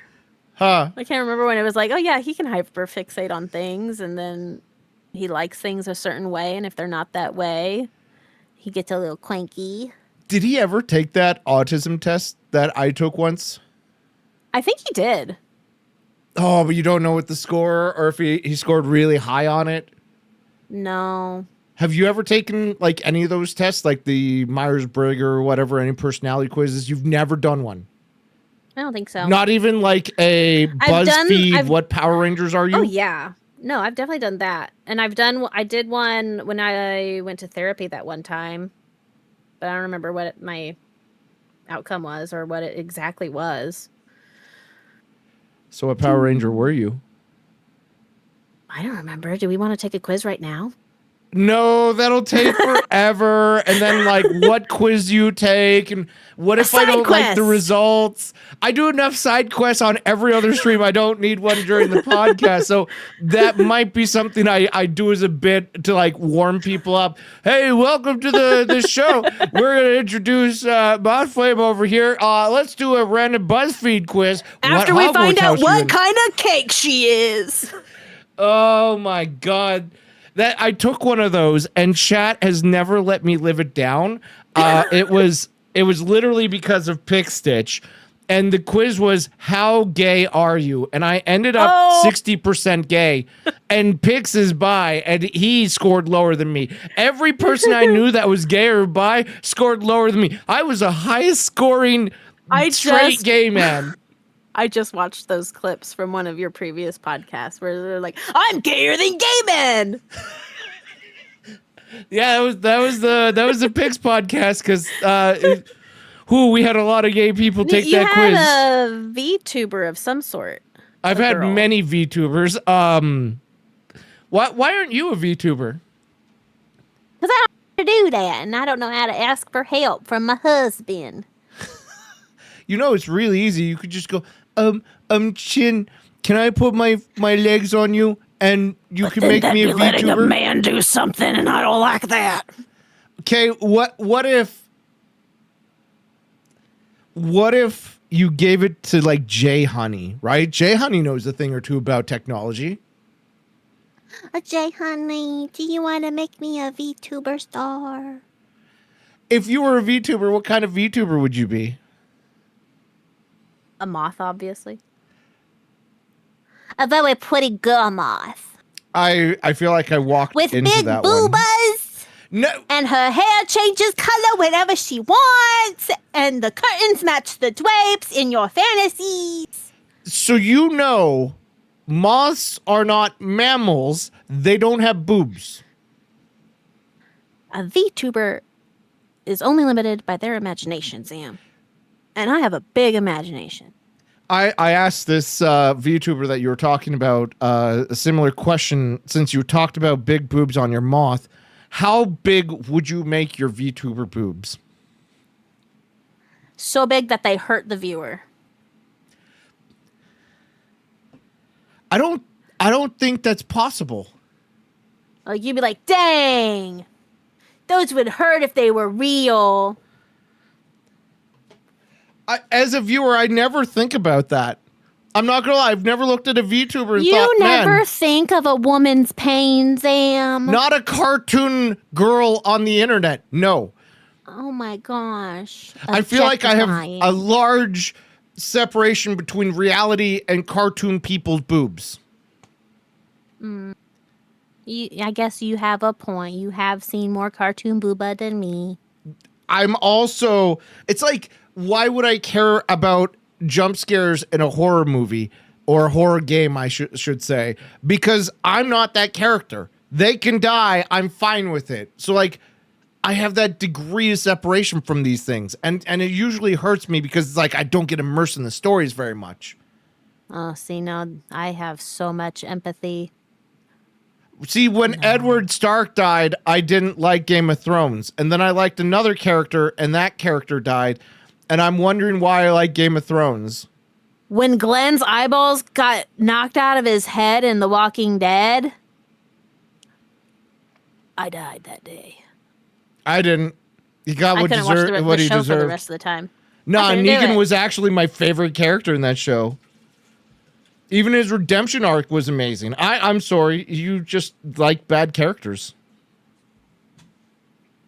Maybe. It's my empathy, my sympathy. Yes, Melanie And maybe Pye, they Ned just does need a die. little more time to realize that they could be himbos if they really wanted to. So you watched The Walking Dead and you didn't spoil that on yourself? Because you know the comics have been out for a while. Oh, well, no, I definitely didn't do that. No. Why? You said you spoiled I didn't all know of they them. were comics. I didn't know they were comics. How was I supposed to know that? I just a girl. I feel like women can know what comics are. Oh, well, I missed that part of growing up. I never got into the comics. Do you like any comic book heroes? No. So you don't like Marvel? You don't like Batman or Spider-Man or... No, not from comics. So then who's your favorite not hero? Like somebody who's been important in your life? Somebody you looked up to? I'm having terrible traumatic flashbacks because of this conversation to 5th grade when we were supposed to write a paper of our biggest hero, but instead of biggest, I read favorite hero, and I wrote my paper about Rogue from X-Men instead of the fireman down the road or my teacher or my parents. So you like Rogue? I do like Rogue, but it's from the cartoon show, not from the comics. Because of her butt? They're probably based off of the comics, Sam, but I never read them.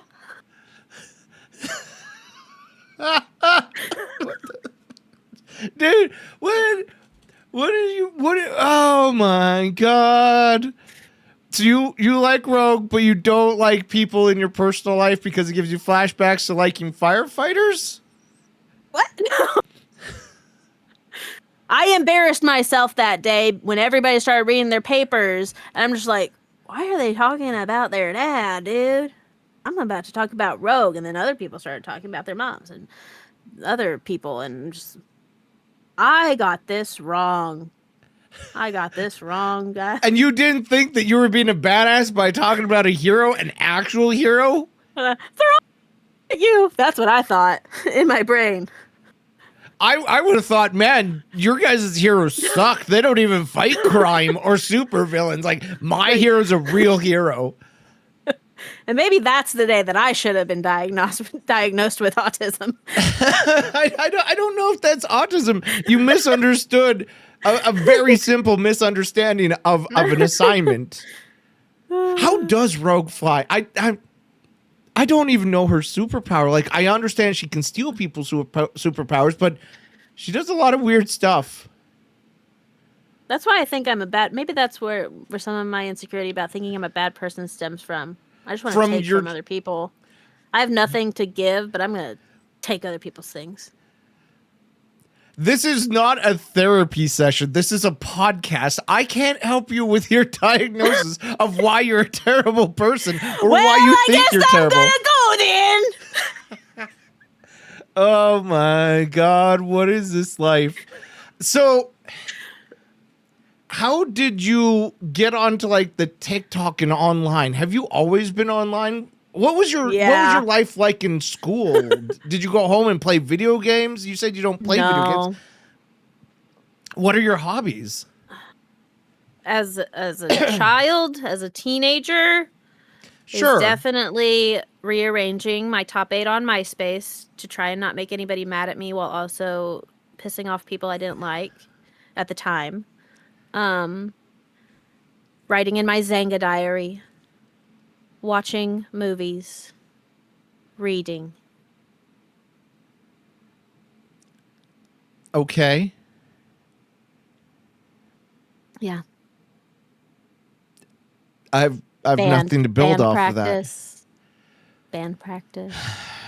You know, I was bullying somebody else for having band practice as a hobby and saying that it was stupid and dumb because it was like Highland band or something. So I'm not going to do that because Chap bullied me about being uncultured, uncouth. I can bully you about your choice in books because you read smut and I don't understand why you read smut.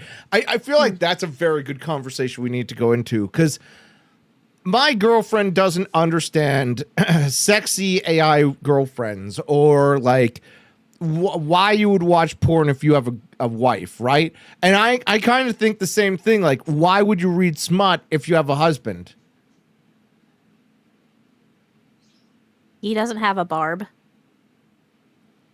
He He could. doesn't have 2 penises. He could. Ooh, I don't know if he could. He probably could. I feel like there's surgery these days where you can have 2 penises. That's because you don't always want to have another person involved. You want to be very selfish with your needs, and I mean, I don't use my books to get off, but circling back to the porn part of it, where it's like, why would you watch porn if you have a significant other? It's like you don't always want somebody involved. Sometimes you just want to take care of yourself because it just feels like you got a need that needs an itch to be scratched. And that itch is werewolf dick? Yeah. Mental stimulation.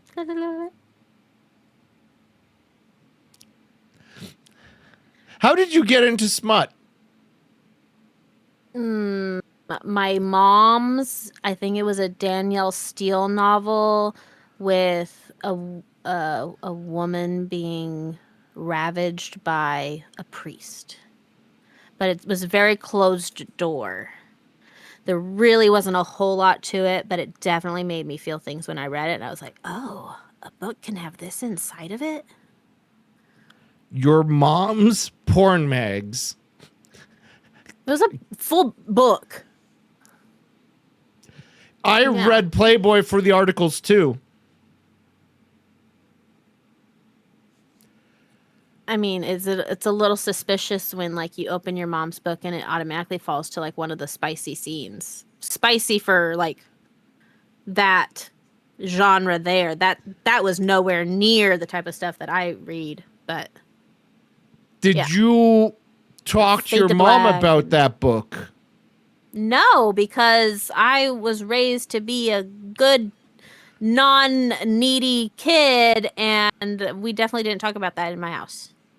You guys didn't have the birds and the bees talk? No, that was the I guess school's it would have job. been the birds and the werewolf dicks. That was the school's job. And the school told me that you're bad if you have sex. Don't have sex. We're only going to talk about abstinence and ignoring those desires and how you will have sex and you'll get pregnant and you'll die, like in Mean Girls. Well, you did half of that, and you Yeah. will die. That's I a still fact have of life. anxiety about when the death is coming. So you wouldn't want to know when you're going to die or how you're going to die? I like ruining the ending, so I think I would want to know. Okay. Interesting. Okay.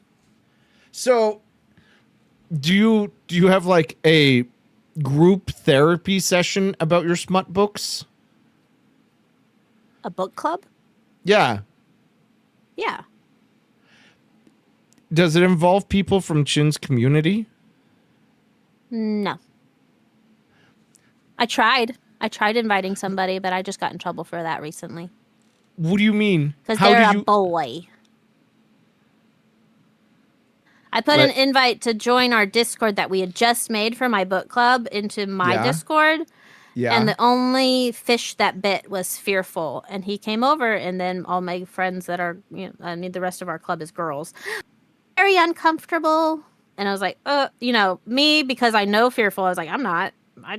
I've talked to him about Ice Planet Barbarians. It's fine. But I mean, I had to see it from their point of view where it's like they don't know him. And this is just a straight married man. So, yeah. I said I had to apologize to him. Like, I'm very sorry, but I will be removing you.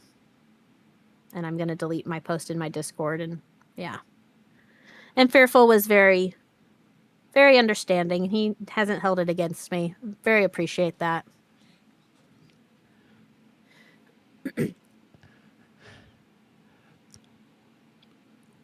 As a straight man, I don't understand the uncomfortableness of reading books and talking about books with lit women. Is it because it was smut specifically? Yes, they did not feel comfortable talking about the smuttier books that they've read and really talking about them. See, I thought it was just, when you said it was a book club, it was a regular book, not a smut club. No, I mean, like, right now this year we are focused on reading books from our own TBRs, our to be read. That's what TBR stands for. If you haven't learned yet from the book community. I don't book community. I just read what I read. I know you were trying to get into it though, so I didn't know if that had been not into the community. Upon you. The community, my community, you were just trying to get into terrible reading. Opinions. And yes, I'm trying to get back into reading because I didn't do it for personal enjoyment. I don't know if I enjoy it again. That's fair. And that's the problem is I wanted to read books that sparked my joy of reading.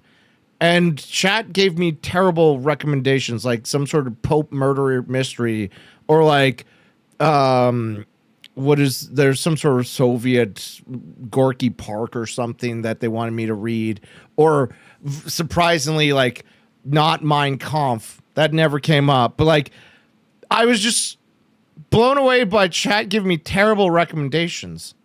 Yeah. I don't feel like I want to read smut. At the beginning of their journey back into reading. I think it really sparked my reading again after not reading for a very long time after I had kids and just being too tired to really do any of that. It was just really low effort books, which was I went with high effort, I feel. Ice Planet Barbarians, very low effort, and people were talking about it on TikTok, and I wanted to be part of the conversation. And so, reading the first, you pick up the first book as a joke. You pick it up, you're like, this is the stupidest thing I'm ever gonna read in my life. And by the end of the book, you're like, okay, I want to see what happens next with them being on this planet and meeting these aliens and how their civilization works. And then it just becomes like a comfort read because it's formulaic. And not everybody likes formulaic. Some people get very bored with that. But and that's why it's like a comfort thing for me, is because I know that like there's going to be this really stupid like third act breakup type of thing, but they will get back together, and that they are the ones that get together because they're from dual point of views. So those chapters switch between the boy and then the girl and the girl. I would hate that. I'm sorry. You're giving me terrible advice. I went horribly the wrong way, and I just went with Game of Thrones because I was like, man, I never watched Game of Thrones. I stopped after Edward Stark died, so I was like, I'll just go read the books. I think that's a crazy series to get into, knowing that it doesn't end. It doesn't end? There is no final book for that series. It has not been written.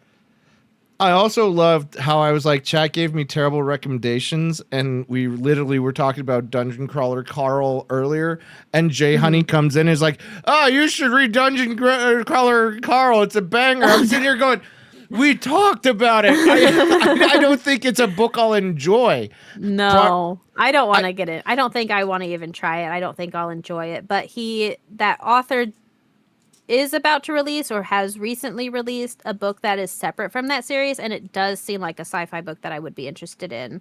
But I can't exactly remember the premise right now. But it is a sci-fi book, but it has nothing to do with dungeon crawlers and stuff. I think what it is, though, I think if I'm remembering correctly now, that there are aliens that have. Well, I guess that is the premise of Dungeon Crawler Carl. Never mind. Maybe it is kind of like him, that book, but different. Okay. Never mind. Ignore everything that was just said. I promptly did. I don't think I'll read Dungeon Crawler Carl because it seemed like a brood dude fest that I was not down for. I don't think it it's seems as good like as it's Jay going to be says. filled. I think it's going to be filled with humor that I'm not going to resonate with. Like, right, and I feel like it's going to be like Ready Player 2, where it's just here's a nerd reference. You guys should like the book because it has a nerdy reference, and I'm not down for that. I want my nerd references to be organic and mean something. Not like, you remember Pac-Man? Here's a Pac-Man themed event. Yeah. I feel like it would definitely be Chin's book, A Dungeon Crawler Carl. I bet he would love it. Yeah. Speaking of Chin and a book he would like, I really want to get the Red Rising series. Has anybody brought that one up with you? The what series? Red Rising? I don't know if it goes by a different name. No. Should I know what that is? It's supposed to be really good. Sci-fi. And I'm interested in reading it. By Pierce Brosnan? Oh, Pierce Brown. Yeah. It's a dystopian science fiction novel by American author Pierce Brown. It is the first book and eponym of the series. The novel, set in the future on Mars, follows low-born miner Darrow as he infiltrates the ranks of the elite golds, not gods. I almost wasn't excited that he was going to join the elite gods. I was going to be like, what are the other gods? Is it a spicy book, people ask. It's not considered a spicy series. It's high-octane, violent, and emotional sci-fi epic focusing on war and revolution rather than physical intimacy. And you're recommending I read this? I mean, if I had to give a recommendation for what I want the first Bro Dude book club to discuss when you guys have your first Bro Dude book club meeting, I feel like that's a good contender. Why? It has such great reviews. So many people like it, and it's one of their favorite series that whenever I'm watching BookTube, YouTube book people talking about, like, here's the best series for people to get into that if you haven't liked reading for a while. And that's something that comes up constantly and especially, like, I only watch like 2 male booktubers, and that's one that they definitely bring up. But you've never read it. No, I haven't. Because it didn't come on my radar until like the past couple years. Like probably past 2 years, really. And at this point, I just have so many other books I want to get to that it's not at the front. How do you decide what books you're reading? Vibes. That's why I'm reading. I have multiple books going on. So you judge them by the cover? Yep. And then people said I was crazy to do that, but I don't think so. No. If you can't have a good cover, how can I expect you to write a good book? For real. Like this one. I recently finished this book. And coming from, growing up in the Baptist church, I was like, oh yeah. Give that to me. And it's I really hope nobody clips that out of context and makes that a sounder on Chinstream. Well, now they will. Now he will for sure. And it's gonna be like his sounder that the boys that fizz together, jizz together. Give me the poll. Yeah. Get on the pole. Get on the pole. So you just judge the books by the cover. You want me and Shin to make a guy's book club. I don't want you guys to commit to a book club, but I would love to see a couple of the guys from the community, some of the ones that do read, like Fearful, and then some of the ones that are just wanting to read and be better readers, just have a consensus on one book that you're all going to read in a month or 2 months, if that's better. It's so hard. Do you know how hard it is to read a book a month? I'm trying to do that, and I literally had to quit my job, not worry about getting fired, and read it book. Yeah, you picked a huge book. That's what she said. You pick a smaller book. I don't know how many pages Red Rising has, but you pick a smaller book, and then it's not so daunting, because then it's just like, I'm at 50% and I'm only at page 150. Yay! Versus like, I'm only at 2% and I'm on page 109. I ran into that with Clash of Kings. Yeah. I was on page 600. I'm like, how many more pages? Red Rising is about 400 pages. It's not too bad. So maybe I could read it, and I could possibly talk Shin into it. He and I aren't talking right now because he insulted me. Disagreements happen with friends. He even deleted his message, and it's very awkward. So do you guys want to make up right now? No, because then I'd have to call him into here or have him show up in the background. I think that's inappropriate. I'll just invite him on the podcast and we'll hash it out live on air. It'll be the drama episode. Okay, I can't wait for the ending. Until that, I'm just going to talk to him through you. Is that okay? Yeah. Okay. What is the weirdest thing that you have noticed with your husband streaming? Was it a person coming into chat? Was it something he said or did on stream? What is the weirdest thing? Him shaving his eyebrows. Yeah, that was pretty weird. Yeah. For my mother. But he looks so stupid without eyebrows. This guy loves me. Yeah, well, that was a huge fundraising event that he did, and it's actually so impressive. But, yeah, okay. Yeah, it's pretty weird shaving your eyebrows. How did he come up with that again? Did you tell him to do it?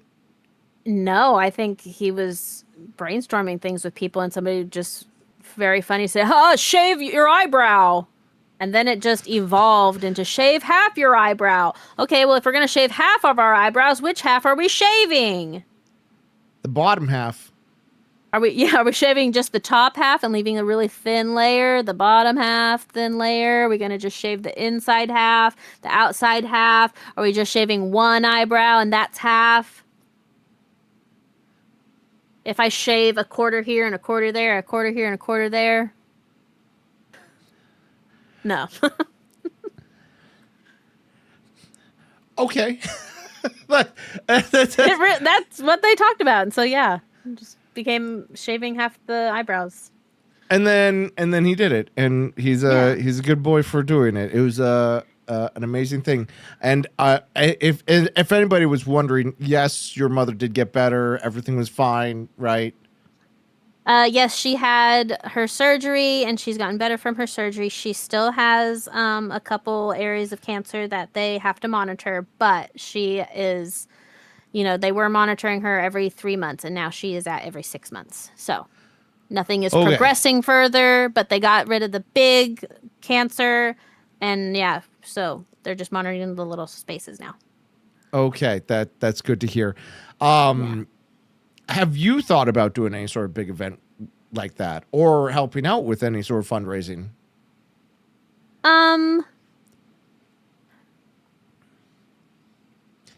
It crossed my mind whenever my daughter's class was, they were supposed to be getting items for the local animal shelter as part of their Christmas good deed thing. And I had thought about like, oh, I could go live and I could have, excuse me, an Amazon wish list and people could buy some like little blankets and dog toys and That sounds that sort of adorable. stuff. Yeah. Yeah. And then I just didn't do it because I'm really good at planning things and not good at executing. Is there a charity that That's you why would want Chin to never has to worry about me doing something to him. Oh, doing something to him can be meaning so many things. It could be murder. It could be Yeah, unaliving. So is there a charity that you would want Chin to do fundraising for that you would love to participate in? I don't know. I can't think of anything right now. I mean, it's Okay. always good to raise money for the animal shelters. Or I for think kids? that would, yeah. I don't know. I mean, I would just leave it up to him on what he wants to do if he ever wanted to do another fundraiser stream. So you don't give him a lot of like managerial advice on how he should run his stream. You just let him do his little thing, and because he's a little boy, he's a little man, he can do his little thing.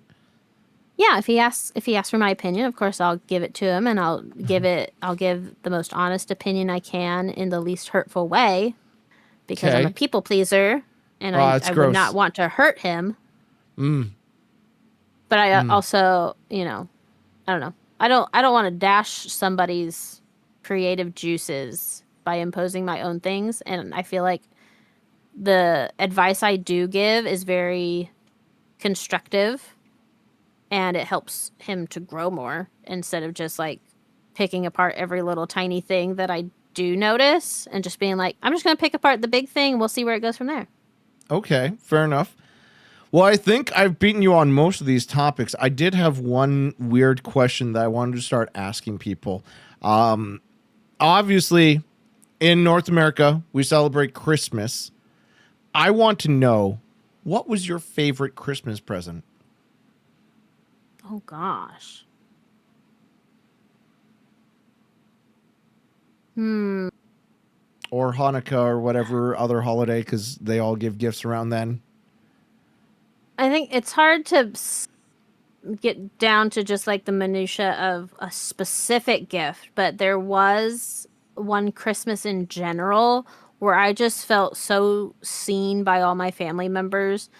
Because like everybody, when we had our family Christmas, like everybody except maybe my grandma, because my grandma's going to do what my grandma's going to do, bought me Pokemon related things. And it just, I don't know. I remember that Christmas just opening up another Pokemon thing and being like, a set, oh my gosh, some Pokemon cards, oh my gosh, a plushie, oh my gosh, a cup, oh my gosh. I love how the first part got completely eaten by Discord's pitch. You were too high pitched, so it ate half of the first message. I'm like, all right, cool. She got a Pokemon thing, and she's super excited about it. Do you have a favorite Pokemon? Eevee. No, why do you do Eevee? Because Eevee has so many possibilities. I love that for her. You're one of those nerds. Yeah. I'm sorry, it's Jolteon. It's really, and I really hate what the internet has done to my favorite evolution. Why? Because then I say like what my favorite evolution is, and now everybody's gonna be like, "Ew, that's so gross." Why don't you like Jolteon? I've never resonated with electric Pokemon. Moth, I don't think we can take this relationship I've any always further. wanted to be a mermaid, and so I resonate with water Pokemon. Oh.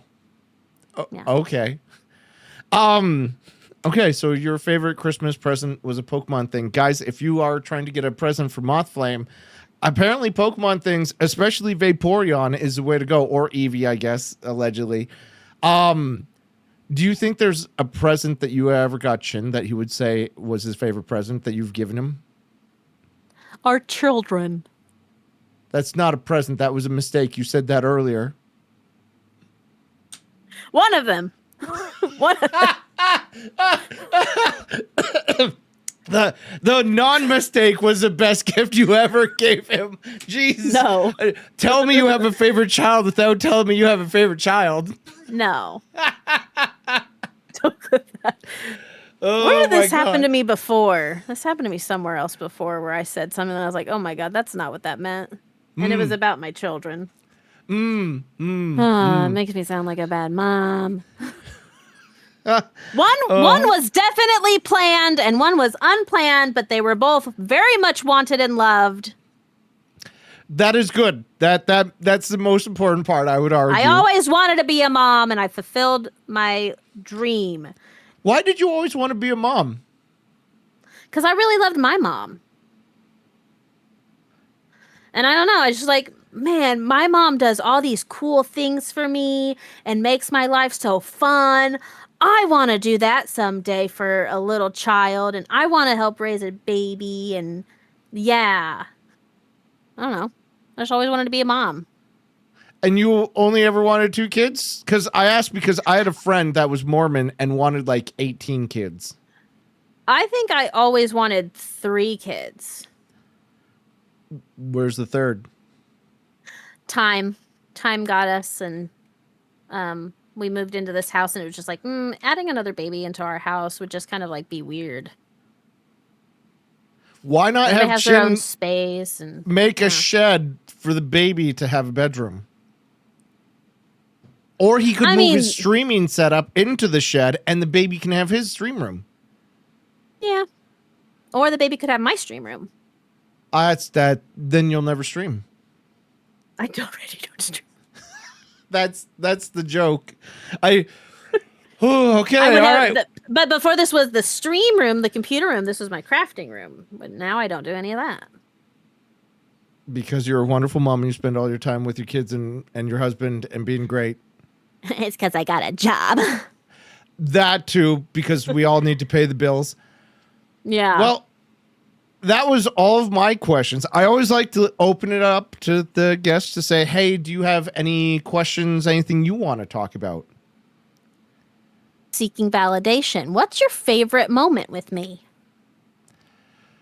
Oh, there's so many. I'm And just it's been so long since we've had any. my gut tells me it was the Kate the Dumb moment because nobody in their right mind would spend the 6 months for a name change. Like that was insane. And I will never forget that. So I feel like that is the cream of the crop. It rises to the top, that it comes out of the gut. Beyond that, I feel like it was a couple times during Stream Raiders where you came in clutch with like the stupidest units because you didn't know how to play the game, but you did it anyways. Yeah. Oh my gosh. That's so embarrassing to think about Stream Raiders and how, I discovered you because of crochet, because I came to Twitch because of whoever that one crochet artist was. I'm literally playing with a Watched her. crochet hook. Yeah. Watched her. And then I was like, oh, category. Let's go to the category. See who else is crocheting. And it was just like, a man crocheting? What is going on? I Wow. just went How in, yeah. sexist of you. I'm pretty misandrist. I might be bold and angry and shouty, but I can still crochet. So yeah, I bet I coming could actually in and crochet then- better than my grandma. Yeah, probably. You've gotten really good since I first started watching thank you. It's crazy. Yeah. What do you So much mean? growth. You watched me because I was bad at crochet? What? Because I have faith in you. Faith. Oh And boy. because you were funny. Okay, fair enough. And Thank so then you. coming to your streams for that, then you were the reason why I got introduced into the Stream Raiders scene and made other connections to streamers through that. And yeah, oh my gosh, the way that it would be PvP night and I would be sitting in front of my laptop in the floor, just buzzing with excitement to get to put a unit down. Mm-hmm. And then Those were it'd be good like, times. I helped. I miss those days. I tell you, Stream Raiders, it's a shame they went under. I should really still do a video on the rise and fall of Stream Raiders. I wonder if I could interview yeah. somebody on their team for a I would podcast. so watch that. I wonder how that would go, because I do talk to Thomas a little bit. I don't know if he'd be able to give me like a lot of background information on the fall of Stream Raiders, but that could be a thing for the future. Anyways, I hope I answered your question about what your validation you wanted from me. Yeah, I mean, I'm a little upset that you didn't remember my favorite moment. What which was your favorite whenever moment? I think it was when you were grinding for a partner, maybe, Mhm. and you were, I mean, it's when you were doing RimWorld, and I just remember I had a character in there, and they would do surgeries, but like the only surgeries they were good at were legs for some reason. And so that just became my tagline every time I do a surgery. I'm like, I'm really good at legs. Just That's typing the that in only chat. thing. I'm really good at legs. Yeah. You and Chalky Milk. Chalky Milk butchered so many people with those bad surgeries. I miss playing RimWorld.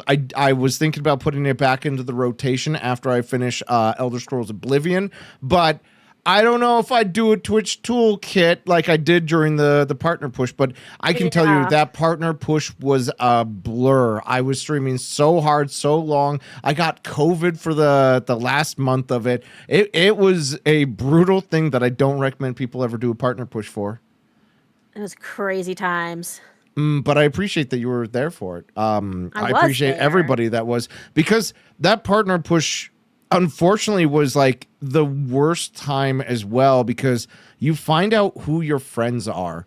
And I had a lot of people that abandoned me and turned vitriolic against me and hated me for the success that I was getting at that moment. A lot of people instantly turn on you, and it's very unfortunate. Like, oh, he's gonna be different now. I was. Look at all. I stopped look at streaming all 4 of days this a week, and I stuff. stopped caring about viewership, and I started caring about the how to make streaming not a chore. Yeah. And that's why I have such a small community, but I prefer the small community. I don't want to be a famous big streamer. I'd like the money that comes with it, don't get me wrong, but Right. you know, I prefer getting to know people on a personal level rather than getting numbers. I hated the number change. Yeah. I mean, who wants to just sit? I mean, I mean, some people do want to do this, but I cannot imagine wanting to sit in front of my computer just to watch the chat up and down, and not really being able to see anything. Even when it's slow, the amount of people and just, I don't know. That doesn't appeal to me. Of course, the money, of course, from that those people get is very appealing, but the Yeah. rest of it is just like, that's not for me.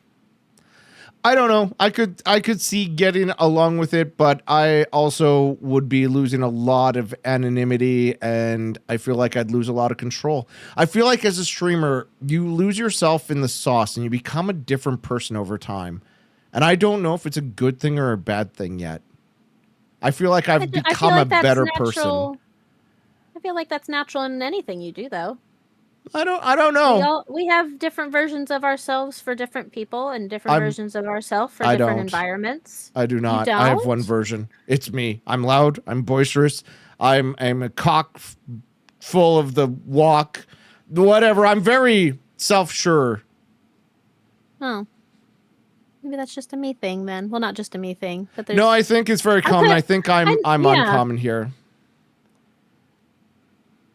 yeah. I just feel like I have different levels of humor for different places, and yeah, I don't know. I'm exuberant in different ways in different places, and reserved on some things versus in other areas. So like I have different versions of myself for all kinds of different people, and that's another I reason why get it. sometimes I think I'm just like a narcissist. And which version of me is the actual me? You know? You know, as a streamer, you think about that all the time too. Like, is this an opinion I actually feel, or is it one that chat made me feel? Yeah. But Oh, weird. I don't hide behind it. I have the same opinion online as I would in person. I would have the same comedy with you guys on chat in the podcast as I would with my girlfriend or my parents. I would also tell my parents to eat a bag of dicks if they were losing at Settlers of Catan, and I have. Because they suck at it. I'm such a You go, good Glen Settlers of Coco. Catan player. It's so good. Somebody brought that up this past weekend about playing that game with my work group because we just got together for our first game night that I helped host and it went great. Okay, what But game I've did you never play? played that game. Bunko. I told you that, and you looked Bunko, it up. And you did. We watched I videos. didn't realize that and- was your game night. I thought that was like Yeah. you went to a church event or something. I was going to be like, that's weird. Why would I Moth go to played church? with it. I played 2 weekends ago. I played with my normal group, and then last weekend I played with my school comrades. Friends, sure. I would probably play Bunko. I feel like that would be a good family-friendly game. So I I'm do telling f- everybody that's supposed to be like we're having some people come visit us this summer. I'm telling them like we got to play Bunko. If there's enough of us, we got to play Bunko. I mean, it would be better than Pass the Pigs. That was a terrible recommendation. But I do feel like Settlers of Catan is a good entry-level game to a lot of people. I haven't had the opportunity to play that, but I think that it might be coming later down the line of our game nights. Do you want some pro tips from the master player Zam? I won't remember them, so I will definitely have to try to remember to come into your or to private message you or come into your chat to derail things by asking. That I'm gonna once we gonna actually give you plan some it. pro tips anyways, and chat's gonna yell about me and the smartness of my opinions. But you got to focus on two things, which is the early game and the late game. First, early game, you need wood and brick. That's used for making roads. That's made for expanding. Wood and brick, very important early game. Basically useless late game. Late game, you want that wheat and that ore, right? That's what you want. So you Wheat got to and gold, change. got it. You got to change your plan from where you start to where you want to go. Further, the most important fact I can ever give you is always consider trading regardless of cost, because you can consider a trade for whatever resource, and you know what? You might want that resource, but everybody wants to make a trade, and you can make the best trades by not even knowing what you want. Like I would turn around and be like, I got wood. Will anybody give me anything for wood? Boom, trades. That's how you get ahead. Trading the best part. Don't trade with people over 8 points because they can instantly win. Okay, that doesn't mean anything to me yet. Oh my One God, how day- do you not know this game that you've never played? One day will make sense and like, no, Sam was right. Not over 8. What if like I talk to Chin because Settlers of Catan's online, What? and so like we could have possibly. community game night, dude. I wasn't gonna say community. I was all right. Maybe we do that. I was gonna think like maybe a offline game night, dude. maybe Online, a offline? double date night where me and my girlfriend play you and Chin, and we all get together and play Settlers of Catan. That'd be dope, dude. I don't know if I'd stream it or not, but it would be very interesting to see how online Settlers of Catan goes with two people at each house. Is your girlfriend familiar with this game? She won the last game we played. Is Chin familiar with this game? I guarantee Chin will have If no I'm the problem with only this one, game. if I'm the only one unfamiliar with this game, I feel like I'm at a disadvantage and I'm mad already. I don't know if Chin's ever played Settlers. He seems don't like the either. kind of guy who probably have never played it but would understand it in a heartbeat. I feel like you would also understand it in a Not in bed heartbeat. yet, It it would looks probably just take you a second to remember all the recipes. Because it's kind of like it's kind of like a strategy game, but it's turn-based. I feel like it's very comparable to like Minecraft, where you're trying to get materials to build your things, but other people have your materials. You can't just go and mine it. But I'd be anyways, down. it would be an interesting thing. Maybe I'd put a feather in my cap for that one. Was there anything else that you wanted to talk about or ask me or anything? I don't think so. I'm not good at making conversation with adults. I feel like I everybody's think that's really the not first like time tonight. somebody's ever called me an adult. Well, compared to the children I usually talk to during the day, Oh, I don't ever talk to people with beards, except for my own person with a beard. how does having a beard change the way you have a conversation? I just said I talk to kids all day. I don't talk to adults all day, and I feel What like I'm about better women? at talking to kids. Women don't have beards. What makes them different to talk to than a beard? I still mostly talk to kids all day. And it's Oh. like, oh, what do you like? Oh my gosh, your new Pokemon is so cute. Oh my gosh, I love your new Mario keychain. Oh my gosh, you have a loose tooth. Can I have it? That went real dark. That's It what escalated in a hurry. I ask the kids at school if I can have their tooth. Has a I kid love ever wiggling given my you kid's their teeth. tooth? Not yet. I'm gonna start having to tell them like, I'll give you more money than your tooth fairy. But I can't. I don't think I could do that because some of these kids have tooth fairies that just give them $20 for a tooth. Oh my god, our tooth fairy doesn't do that. What would you do with the tooth if a kid ever gave one to you? Take it to the office so they could call the mom to come pick it up. But So I would you wouldn't still keep have that a as a jar in the win. library of children's teeth? Well, now you put that idea in my head, maybe. And then you could scare kids with the jar of the teeth? Just it would have to be a glass jar so it could just Of go, course. "Tinkle, So you tinkle, can see tinkle, the tinkle." teeth inside of it. Every student that's ever lost a beard has given me their tooth as payment. Okay, that got better. I thought we were going completely serial killer. Somebody's going to call the cops. Why does the librarian assistant have a jar of teeth? Okay. I'm glad we went down the comedy route instead of the dark serial killer vibes. Yeah, I don't need the cops called on me. You could be the interesting librarian This is assistant my that got dream cops. job. I can't lose it. How is it your dream job? You could have it's been a working around cafeteria books. lady. It's working around books, Zam. And I get 2 days out of the week where I don't even have classes coming into the library. And so I'm just vibing with the books for the most part. And excuse me, I don't have to make any of like the decisions about things because that's the librarian's job. And I don't have to teach lessons, even though I had been teaching lessons the past 2 years. But yeah, I don't know. It's just dream job to work in a library. Yeah, but name me another job aside from a cafeteria worker where you can handle peas all day.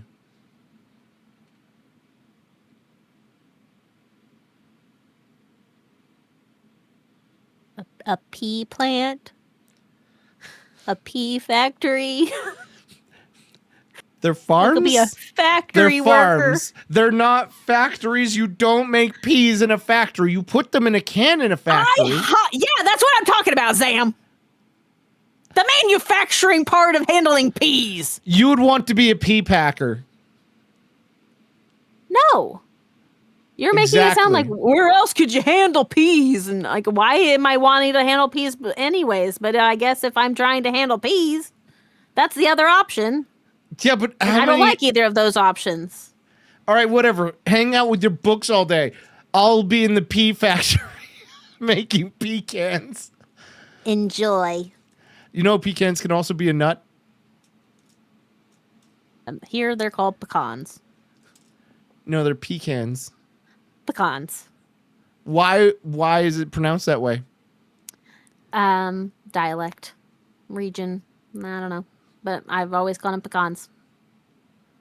Does Chin call them pecans as well? I don't know. They're not pecans. They're They are pecans. pecans. Pecans. No, I'm sorry. Fair enough. Well, Buy some pecans with a coupon. Jesus Christ. I was going to end, but I can't end on that note. That's such a bad note to end the stream on. But hey, guys, unless you had anything else you wanted to talk about, that's been Mothflame. You can remember her always as the pecans lady with the coupons. And I'm Kate the Dumb. And Kate the And that Dumb. makes people really upset when I call myself that. Only 3 people. But Mothflame, thank you for coming on. I appreciate you. I'm always happy to see you around, not only in my chat, but in Chin's chat especially. You're a wonderful person online. Frankly, I think that we need more people like you. Thank you for being on here. Thank you for your time, especially as you're incredibly busy and it's late night on a school night. So I hope you have a good night and don't let Chin hug all the sheets. All right, I won't. I hope you have a wonderful night. Thank you for having me. Thank you for showing up in chat, everybody, and being here. I'm surprised that it's already 10:30 and past my bedtime. You kept me up past my bedtime, and I had a great time, and I would definitely do this again if you ever want to have me back. And hopefully, if I ever bring you back, that you won't be as scared and nervous and be like, oh, no, I'm so scared. No, I still will.